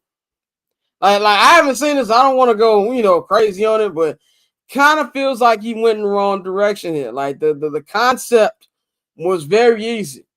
Do an ATL inspired type video. Go to Cascade, nigga, or something. I don't know what the big skating park out there or skating rink is in Toronto, but maybe you should have did that. This video looks militant, so I don't know. I'll check it out at the end of that. But we are back, man. We're gonna have some footy talk on it. Somebody tweeted and said we should have a Barber's chair footy division. See if we can work that out. But Tosin is here, man. He's one of the hosts of the Shirtless Plantain Show. Y'all talk about a whole bunch of things under the sun when it comes to this sport.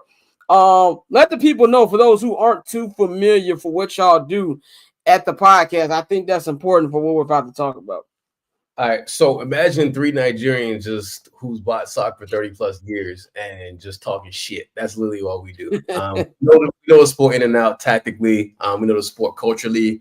My first actual memory, the first game I ever went to was November 16th, 1994. So that's how long I've been watching soccer my whole entire life. I remember World Cup 98. So we just decided, we're all Nigerian, we're all American and British at the same time. So it's like, how do we take all of our culture and our love for sport? And that's what we do over there at the Shirtless Plantain Show. So we're trying to do a lot more better stuff, especially the World Cup coming next year. I feel like, we want to kind of have a blacker voice in this sport. I feel like a lot of times people think about soccer, it's like, oh, it's a wider sport, especially in America. But it's like, nah, niggas is here. It's just niggas is here. Yeah.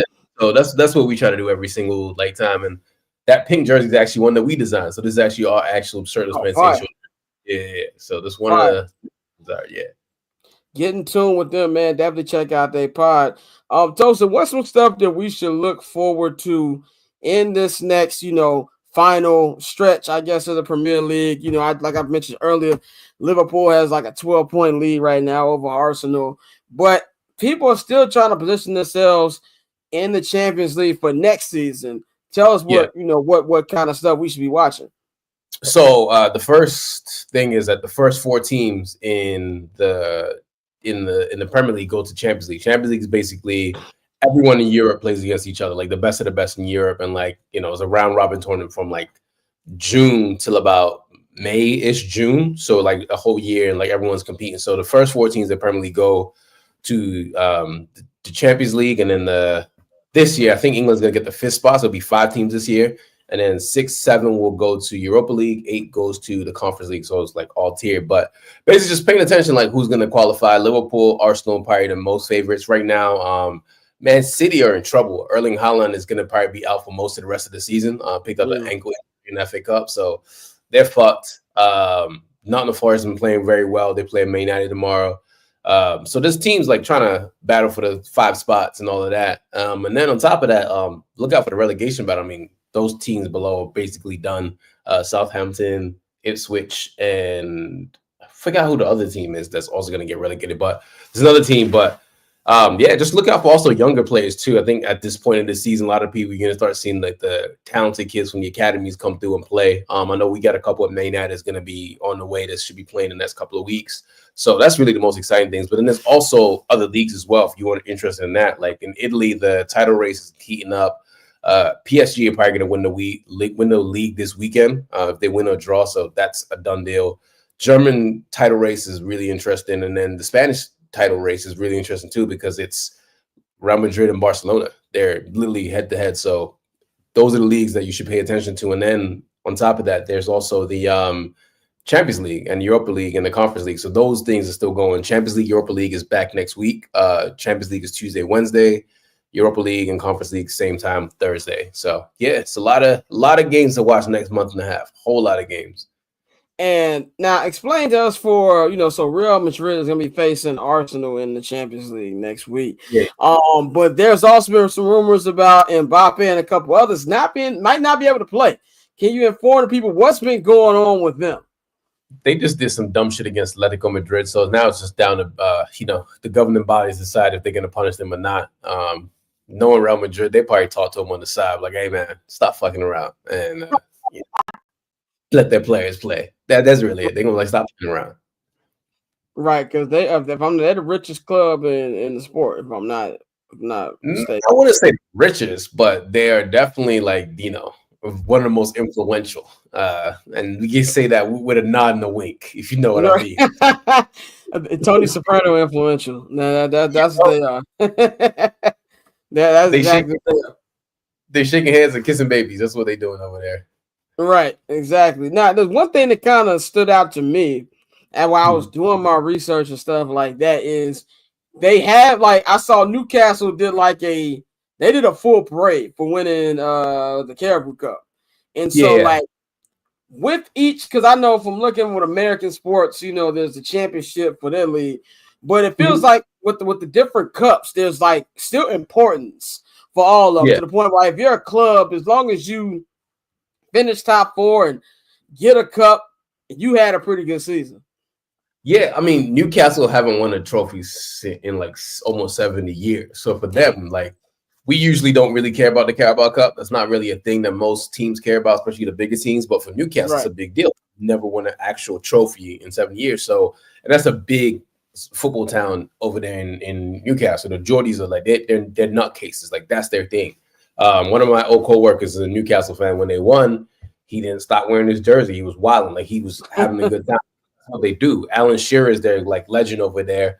He has the most goals ever in Premier League history, and he hasn't been sober in 2 weeks. So, listen, man, it's a good time for them over there. But the FA Cup is the biggest tournament in England. It's literally all the teams in England. So from the Premier League all the way down to the amateur leagues, it's all everybody trying to compete for this one trophy.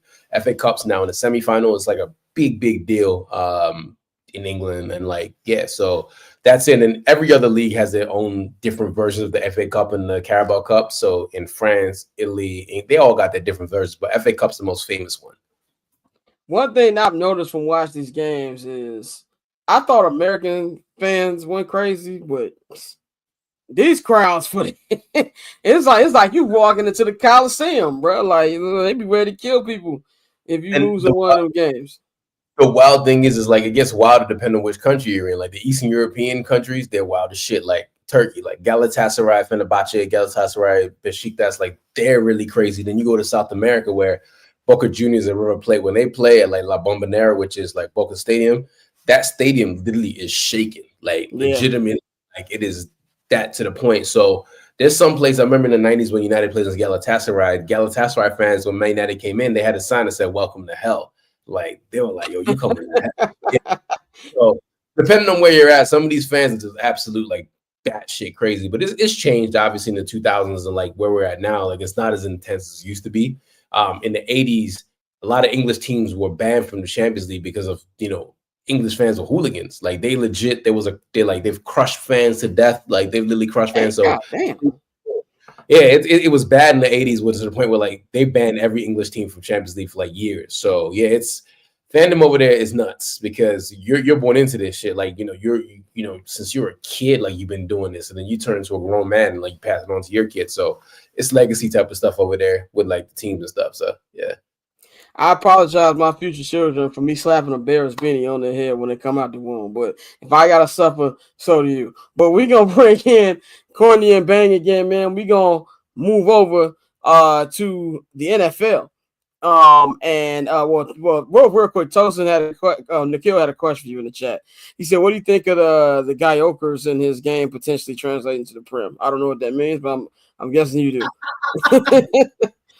He's a striker that plays for Sporting Lisbon, which is where Man United's coach came from. It all really just depends on who signs him and like who they surround him with. If he joins an Arsenal or Nottingham Forest, I think that'd be much better for him. He's older now; he's like about to be 27, I think. So he's at the top of his game where he has to go somewhere where like he needs to click immediately. And Arsenal needs a striker badly. I don't know what the fuck they think they're doing, like trying not to play a striker next year, but they need one badly. So I think Gyökeres will be actually decent to Arsenal, but again, it all just depends on who else they sign. It's like 11 players, and everybody has to click. Like when Man United signed Paul Pogba, like great player, but you signed the engine. You didn't sign the rest of the car. You just got an engine. The shit looks pretty, but it's not. What else are you gonna do with the rest of the car? Where's the rest of the part? So it just all depends on like one, who signs him, which coach signs him, two, and then three, like who's the players around him. So I think he'll be fine in the Premier League though. So I think one of the things that I hate the most is fans always say, like, "Oh, can he play in the Premier League?" It's not that big of a, the league is great, but players fail everywhere. It is what it is. So yeah, it's like people like, "Oh, can he play this style of ball in the Western Conference?" I think it's still basketball. Yeah, just score. Exactly. Courtney, how you feeling? I am feeling fantastic. Thank you. How are you guys doing today? Doing pretty good. I think I finally recovered. Had a great weekend in Houston. Went down there for opening day, an opening weekend against the Mets. I wanted to see the Juan Soto show. Didn't see a whole lot of that, unfortunately. But on our way back, we stopped and got sushi before we got on the road. And I got the worst food poisoning of my entire life. Like you can't see it because shout out to the power of makeup, but like I still have red splotches all over my face from how violently I was throwing up. It was a brutal weekend for the program, and I probably won't eat sushi for a very long time. But a good weekend nonetheless, and we're on the mend. So was this like gas station sushi? Now think about what you know about me, Scott. I mean, you said you got food poisoning from, and you was on the roads. I'm just putting two and two together. From a gas station, my bougie ass. Would I eat sushi from a gas station? Probably not. Correct. Probably not. No. It was a place that I knew of, but unfortunately, it just did me dirty this time. What were you about to say? I think Courtney's internet's going out like her sushi. Yeah, we gonna need Courtney. Courtney, your internet was going crazy. Like it looked like you was okay. Yeah. We gonna bring you back in. We're gonna get that fixed because it definitely seemed like you Al Qaeda footage. But anyway, let's talk about the Tush Push. The Tush Push band is looking like it's getting some momentum, folks. They will be voting on this tomorrow. They have all the owners' meetings right now in Florida.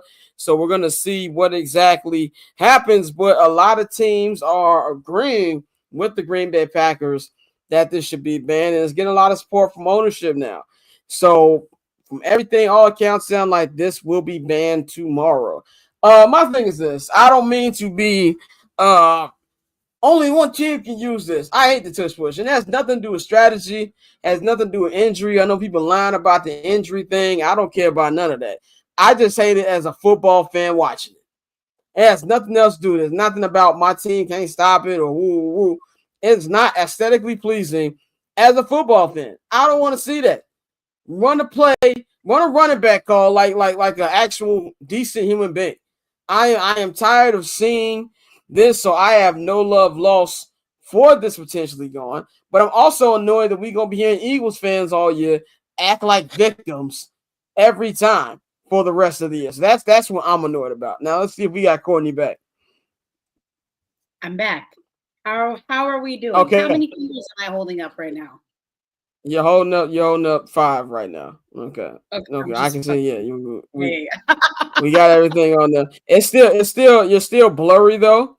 If you can, let's see. Hold on, let's see. We gonna zoom in. I'm just telling you what the producer said. Okay, no, you're good. You're good right now. I mean, you're a little blurry, but you're good. I feel like I look blurry. My bad. You're good. You're good.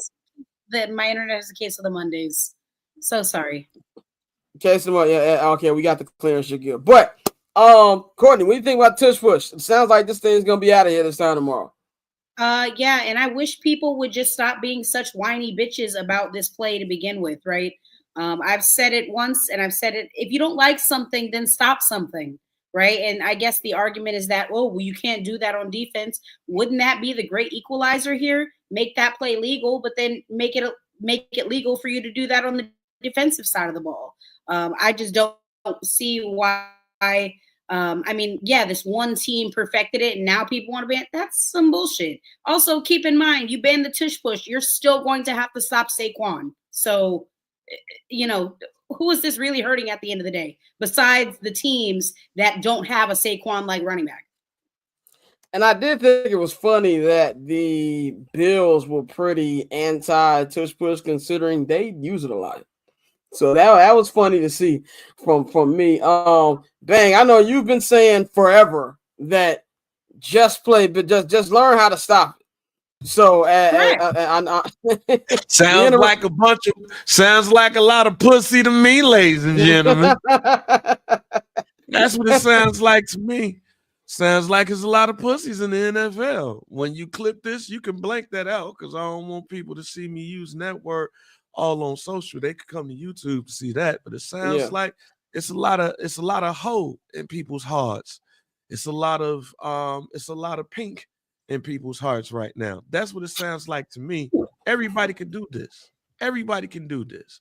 And the whole thing about people can't push, yes, in this case, the defense can push back. You can't push back on kickoffs, on field goals. But on this one, you can. This sounds like a whole bunch of pussy to me. One team does it better than everybody else.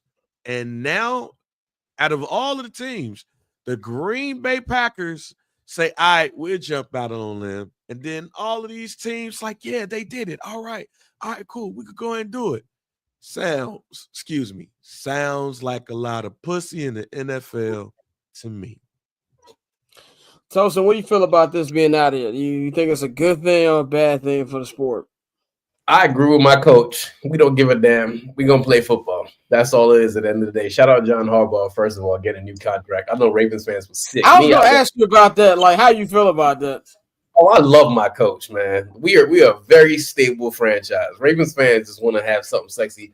First of all, who are you going to replace Sean Harbaugh with? There ain't too many coaches in the league. Yeah, there's nobody out there. Yeah, and nobody got better than us, like he always says. So there's that. But like, it's dumb. Like, stop the play. If you don't like it, stop it. We use it with Martin Andrews all the time. So if at the end of the day, if they stop it, we're gonna figure out something else. But it's weird, man, to see a bunch of grown ass men in a physical sport complain. Like, oh, he's doing this. Like, yo, shut up, man. You're literally knocking grown ass men out. Like 200 plus pound men knocking each other out, and you're crying about a tush push. Like, what are we doing, man? This is the woke left winning again. That's all that is. Yeah. I mean, like I said, as a fan, I'm with you on that. I just don't like saying it. That's all it got to do. It's like, to me, I treat the tush push like I treat the tush push in basketball when like the opposing team is up 3 and you fouling. Like, I get it from a strategy standpoint, but as a fan, I hate it. Like I want to see the potential game time 3-pointer. But from if I was a coach, I wouldn't care what the fan want to see. I just want to try to find a way to win the game as much as possible. But that's kind of how I feel about the tush push. But I feel like there's a lot of other rules and other things to stand on a soapbox on it, especially when it comes from a whole organization like the Green Bay Packers, it makes sense they're the ones who complain about it. I really don't care about it. I just don't want the division rule changed. Detroit Lions, y'all trying to get ahead of the curve because you see what's on the horizon. So you're trying to find a way to make sure that you stay in the playoffs. That is the only rule I hope doesn't get changed, and I'm pretty confident it won't get changed as well, Ben. But last NFL topic, not too much going on in the NFL as we get ready to figure out where exactly Aaron Rodgers is going to go, even though the nigga only has one choice at the moment, and then the draft in a couple weeks. But sound like the Browns might be moving on for Freaky Shaun, ladies and gentlemen, as we see from this tweet over here on the screen. Browns owner Jimmy Haslam says the team is still recovering from a big swing and miss on Deshaun Watson and to hold me and D accountable. And then NFL Network's Mike Garofalo tweeted as well, this is as big as an indication the Browns are looking to move on from Deshaun Watson as we have gotten to this point. It sounds like this might be the end for the Freaky Shaun era. We've seen the way they've restructured his contract to make it easier for them to move along from him, but it also feels like that maybe this could be opening the door for the Shedeur Sanders. Like we've all heard about Cam Ward, more than likely is going to be the number one draft pick. We've all heard about, where exactly is the Giants going to go. They just signed Jameis Winston and signed Russell Wilson. Courtney said that maybe that was a sign that she felt that they know that Shedeur Sanders is not going to be available here. And then you got Myles Garrett saying he had an idea of who the quarterback is going to be, and that was one of the main reasons he signed. Courtney, what does this tell you? Does this really feel like Shedeur Sanders is going to go number 2 here?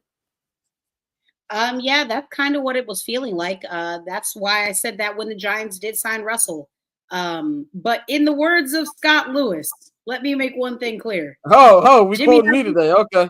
Yes, you are not low, my guy. You are not low.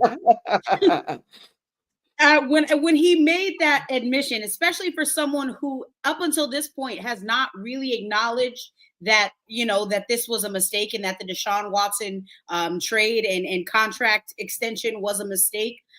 This is the same guy who's currently trying to extort Cleveland taxpayers for $500 million to build his own fucking Jimmy World. I'm not buying it. You're trying to get back in the good graces of your fans, and I am not buying it.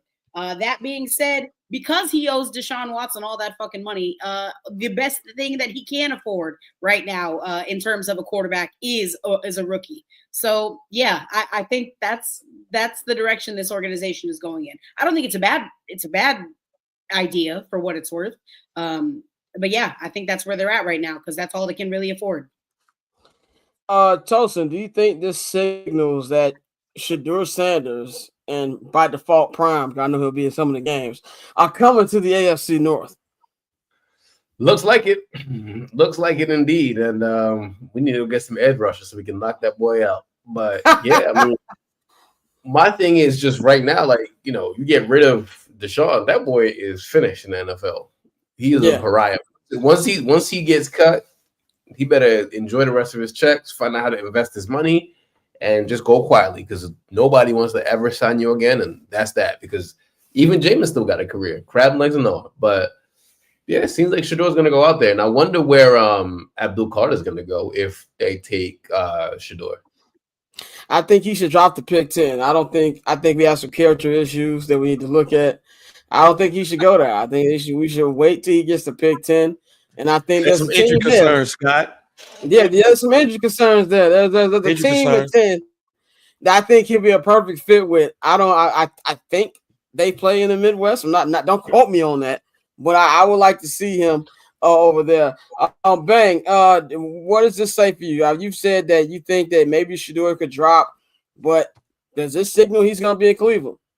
Well, no. I mean, it was a lot of people that saying that it's a potential drop, but this is also the same person who said for some strange reason that he plays with the Cleveland Browns on Madden. Come on, fam. Like,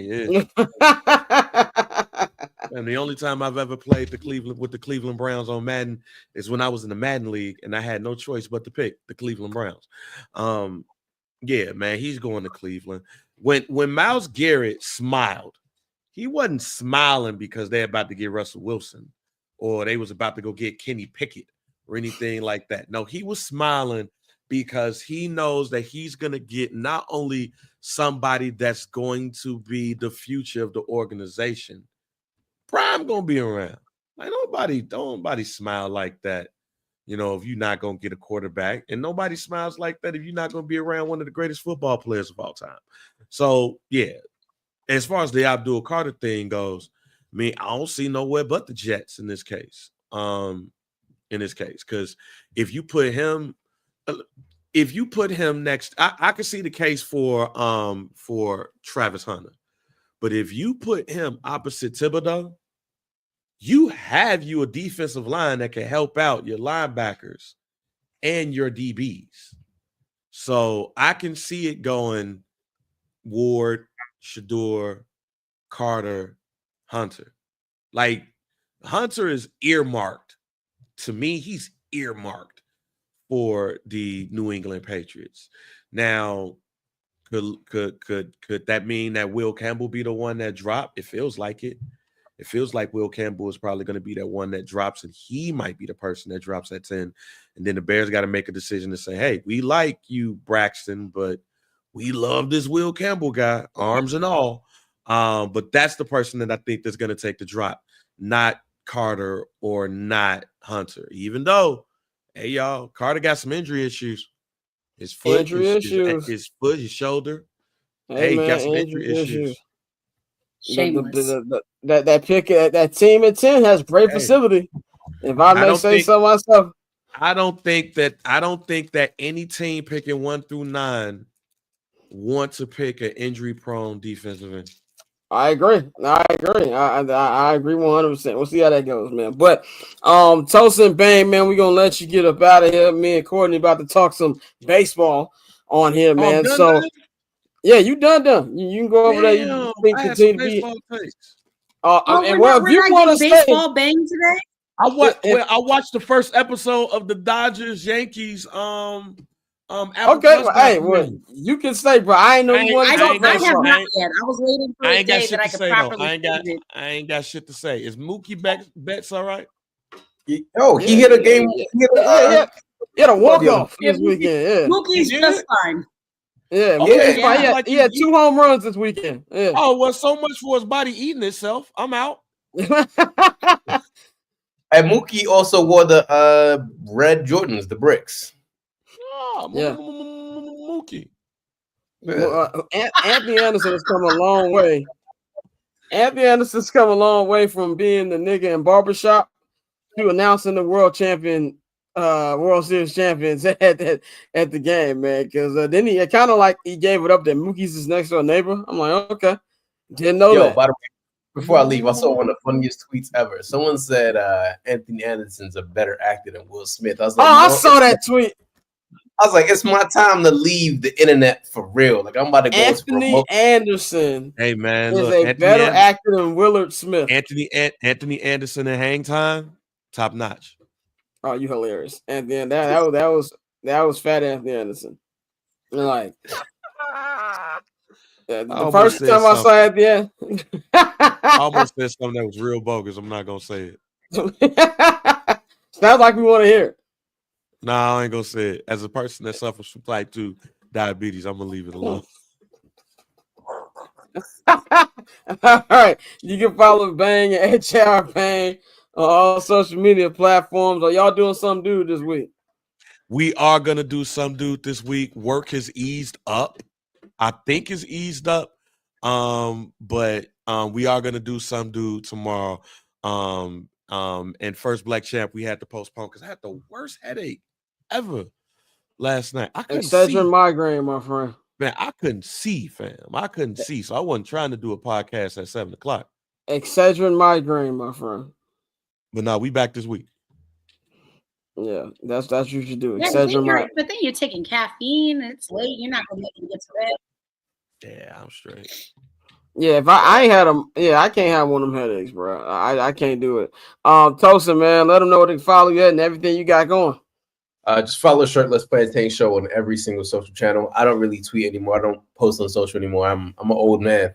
It ain't for me no more. But just follow the brand. So that's all. Follow the brand. I am trying to get to that point as well, but what I do now is I tweet now and I exit out. That's what I do. Like I ain't got time to be scrolling the timeline and watching idiots debate every week. I'm just not. I'm pretty sure. Don't argue with 200 Twitter followers. Bang, I've done a great job, man. You should see every time. Hey, every time I go on the YouTube and I, upload stuff from the show, there's like there's like a whole bunch of comments, people on YouTube arguing with us, and I don't respond. Oh, let me look here, nigga with 6 followers. Let me tell you why you wrong. I don't do it. I can hear bang in my head saying stop arguing with people with 200 followers and no have you. So, but 2025, we're not feeding the trolls in 2025. We're not feeding the trolls in 2025, man. So, bang, we will holler at you on Friday, Tosin. We will holler at you as well, man. Peace, everybody. Yes, sir. So this is the part where me and Courtney are going to talk some Major League Baseball here on the program.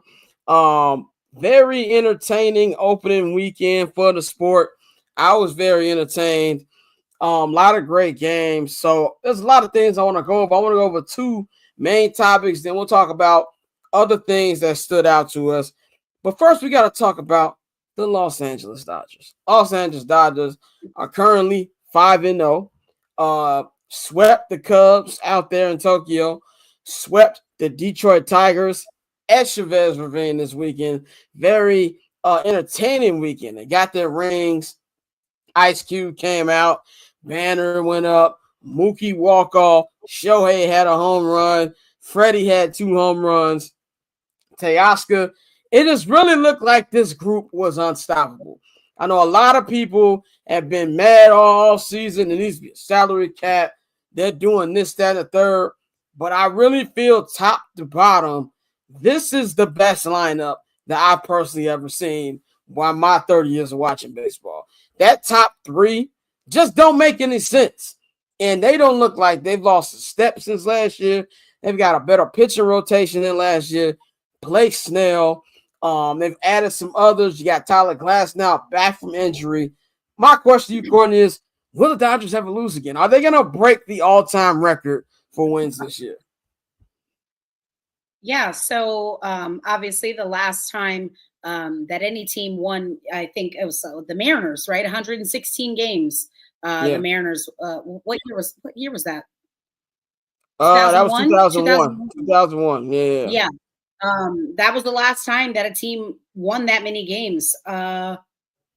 Could it be done? Absolutely. And if there was a team that was going to do it, it is going to be this particular version of the Dodgers. And it's funny because you started listing off the different players. We didn't even touch Tommy Edman, who has hit 3 home runs through 5 games now. Dude's just a stud. One of the greatest acquisitions, honestly, underrated acquisitions on this Dodger team right now. The Dodgers are really fucking good. There's really nothing else there's nothing else really that I could say that is even poignant enough. This team is just incredible.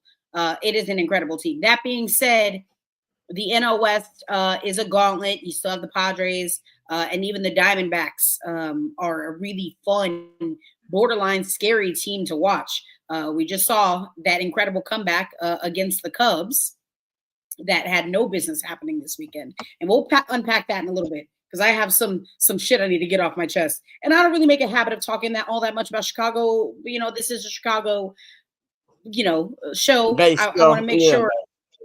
Yeah. I want to make sure I'm at least getting in like a little bit of talk, but it's actually relevant because I got some shit I need to get off my chest about the Chicago Cubs. We'll unpack that in a bit. Let's quickly go to the Yankees. We won't put this quote up right here from the Yankees. They had a hell of a weekend, scoring 15 home runs on the Milwaukee Brewers. This comes from their pitcher, Trevor McGill, talking about the new torpedo bats that the Yanks have. He put, quote, "I think it's terrible.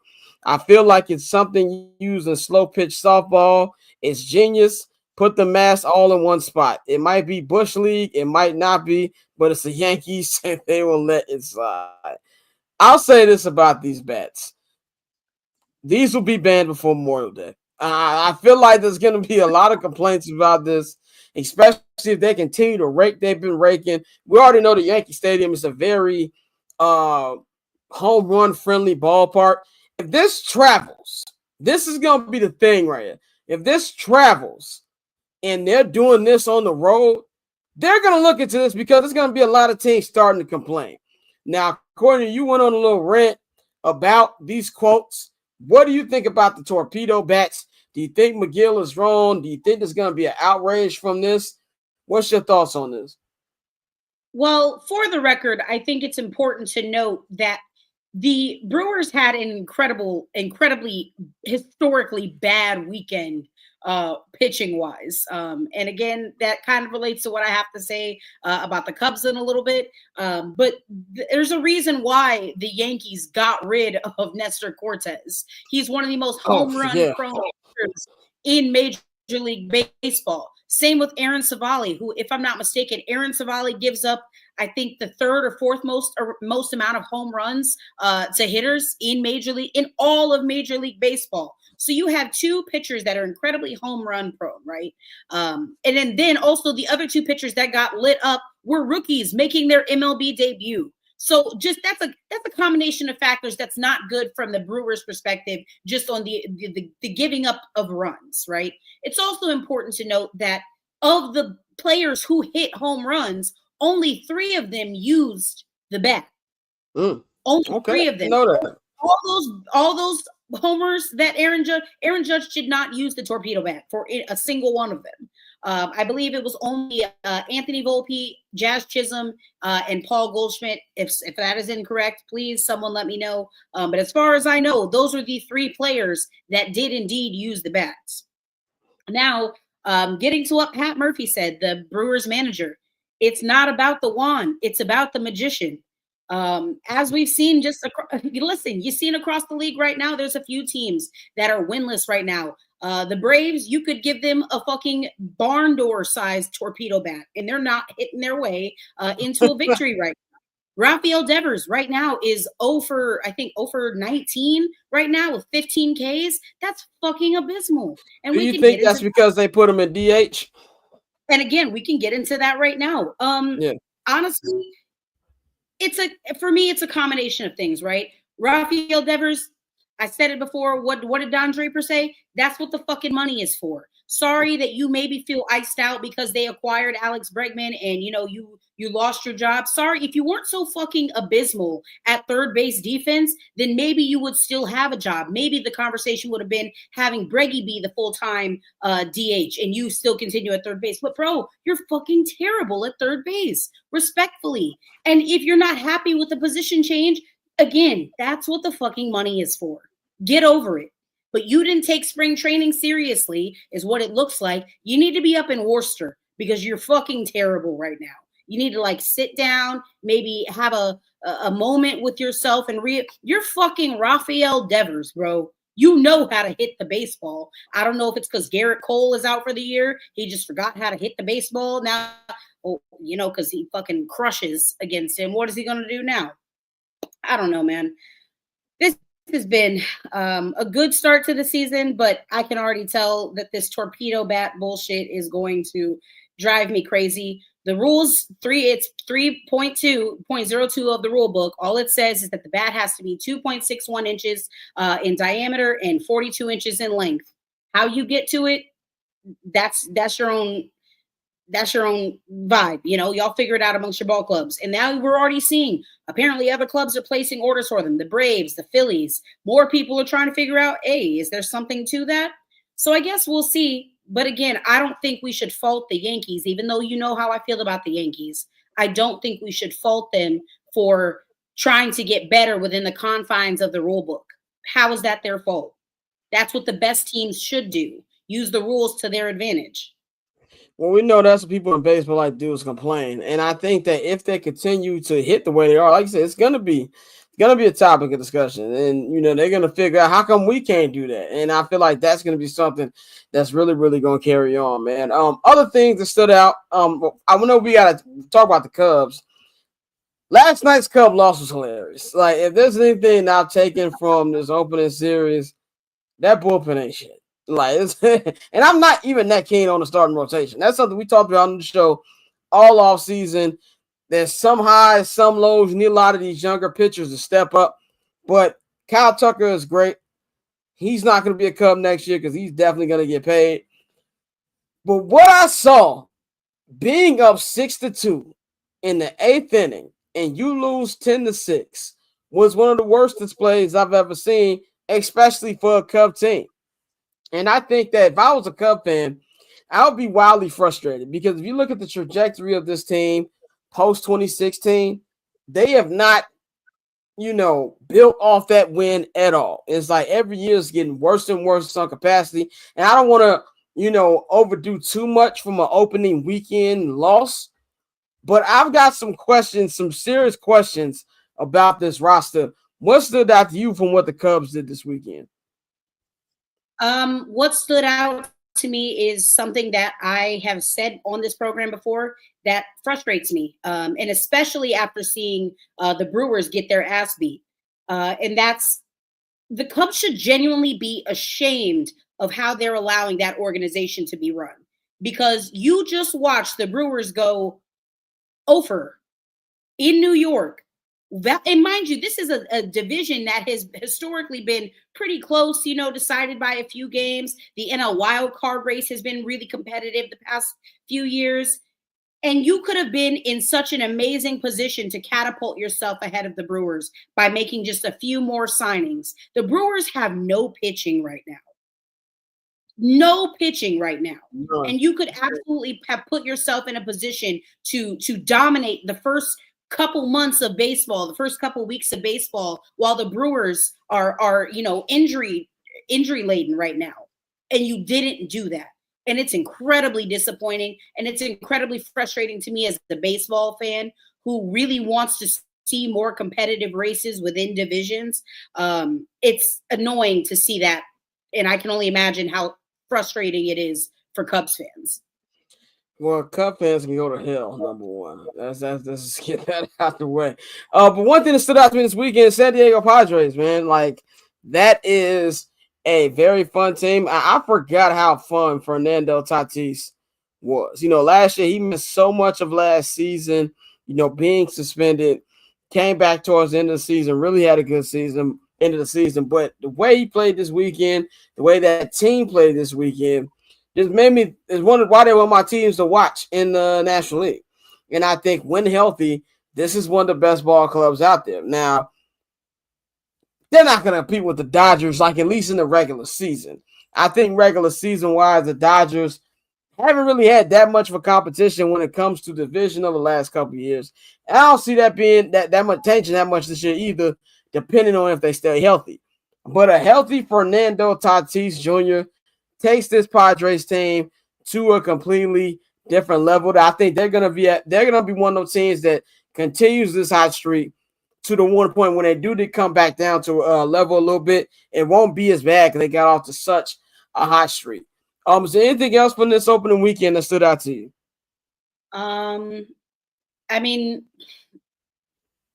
not really. You know what I didn't realize? I didn't realize how much Astros fans hated Juan Soto. It feels like a lot of people hate Juan Soto, for different reasons. Yankees fans have their own reason. Obviously, Astros fans are still butthurt about 2019 and that World Series. But dude gets an unnecessary amount of hate for someone who, from my understanding, has done nothing but just be really, really fucking good at baseball. So he's not on my team. I love Juan Soto. I don't understand. Does it suck when he fucking clobbers a baseball 500 feet against your favorite team? Yes, absolutely. It sucks. But dude's a fucking monster. Embrace it. Enjoy it. He is good for the game. Also, the Pirates really fucking stink. The Pirates really stink. And I'm wondering how they had a little spark too, where people thought they was going to be on the rise.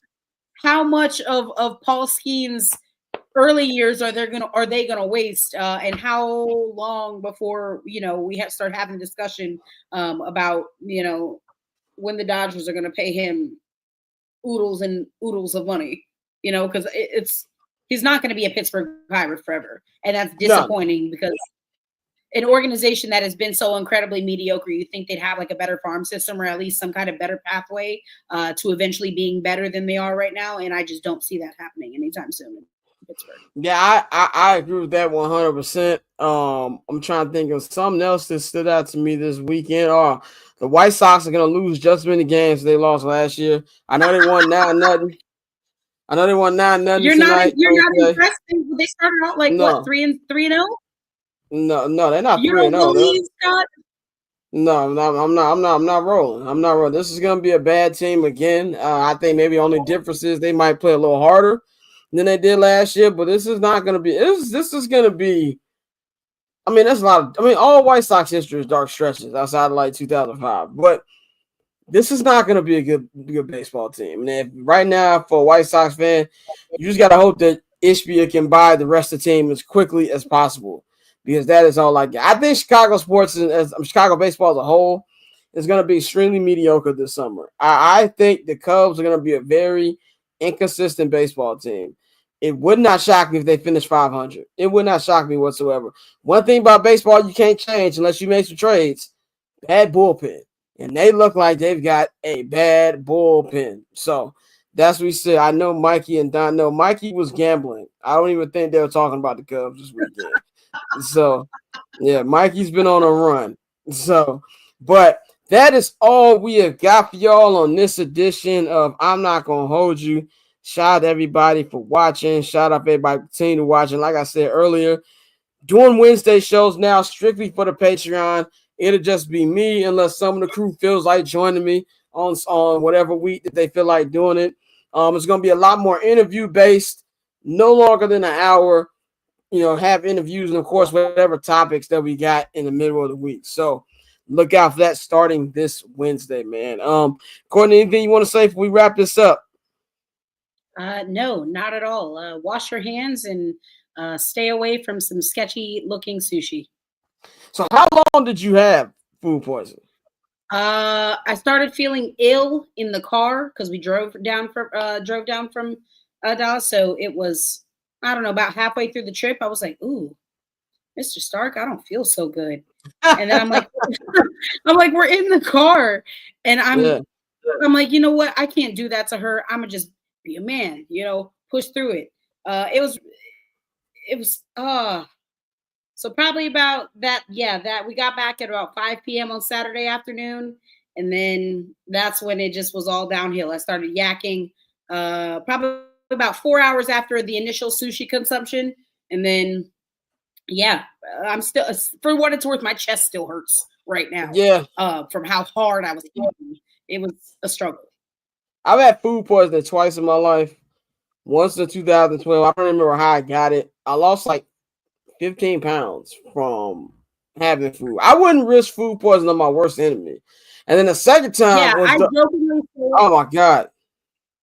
What you say? I like jokingly say like, oh, if I have like a big event or something like coming up, like it's a Monday, I'm like, oh, I wish someone would just like cough on my food, so I can get like a little stomach bug, lose 5 pounds before, I go out for it. I do not mean it. I will never speak that into existence again, Lord. I swear.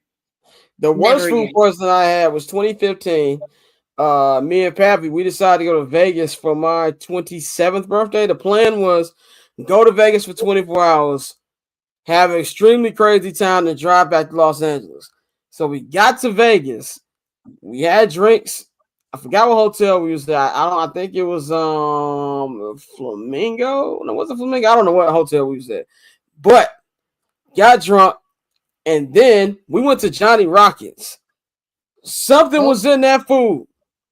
When I tell you, I was throwing up the rest of the night. Johnny Rockets in Planet Hollywood? Yes. Yep. Yes. I was throwing up the rest of the day. And I could not. It was my 27th birthday. I couldn't do anything. I was stuck in that hotel that I paid for. Just throwing up all night while my friends out enjoying Vegas. It was terrible. And then a usual 4-hour drive back to Los Angeles took like 7 because we spent 2 hours in a Starbucks in the middle of Nevada because he was hungover and I was still suffering from what I had. Not a fun trip whatsoever. So yeah. Yeah, man. So that's pretty much them. Glad you feel better about that. So anyway, y'all know where to follow me on all social media platforms, man, at Barb Chair Scott. You can follow the Barber's Chair at Barber's Chair Co. on all social media platforms. Follow our partners, H&B Media and H&B Media TV on Twitter and at H&B Media on Instagram, man. Of course, subscribe. Oh, before we get that, follow the Instagram. Follow the show Instagram at INGYH show on Instagram. Get those follows up, man. We're going to keep posting stuff on there. So follow that. And, of course, get in tune with the Patreon, man. Follow the Patreon. Subscribe to Patreon. Patreon.com/Barbers Chair Network. And, of course, if you subscribe to the $10 holla, you get 25% off your first order at the Barbers Chair Net shop, bcnetshop.com. We got a new shirt up there for Bears fan. I've been teasing that shirt. We've been trying to make sure we had the best quality for the shirt. So it should be dropping within the next 2 weeks. So look forward to that. Of course, you can follow Courtney and 1-800-Callabro on all social media platforms. We will holler at y'all later on this week. I'll holler at y'all on Wednesday on Patreon. And then we'll holler at y'all on YouTube on Friday. We up out of here.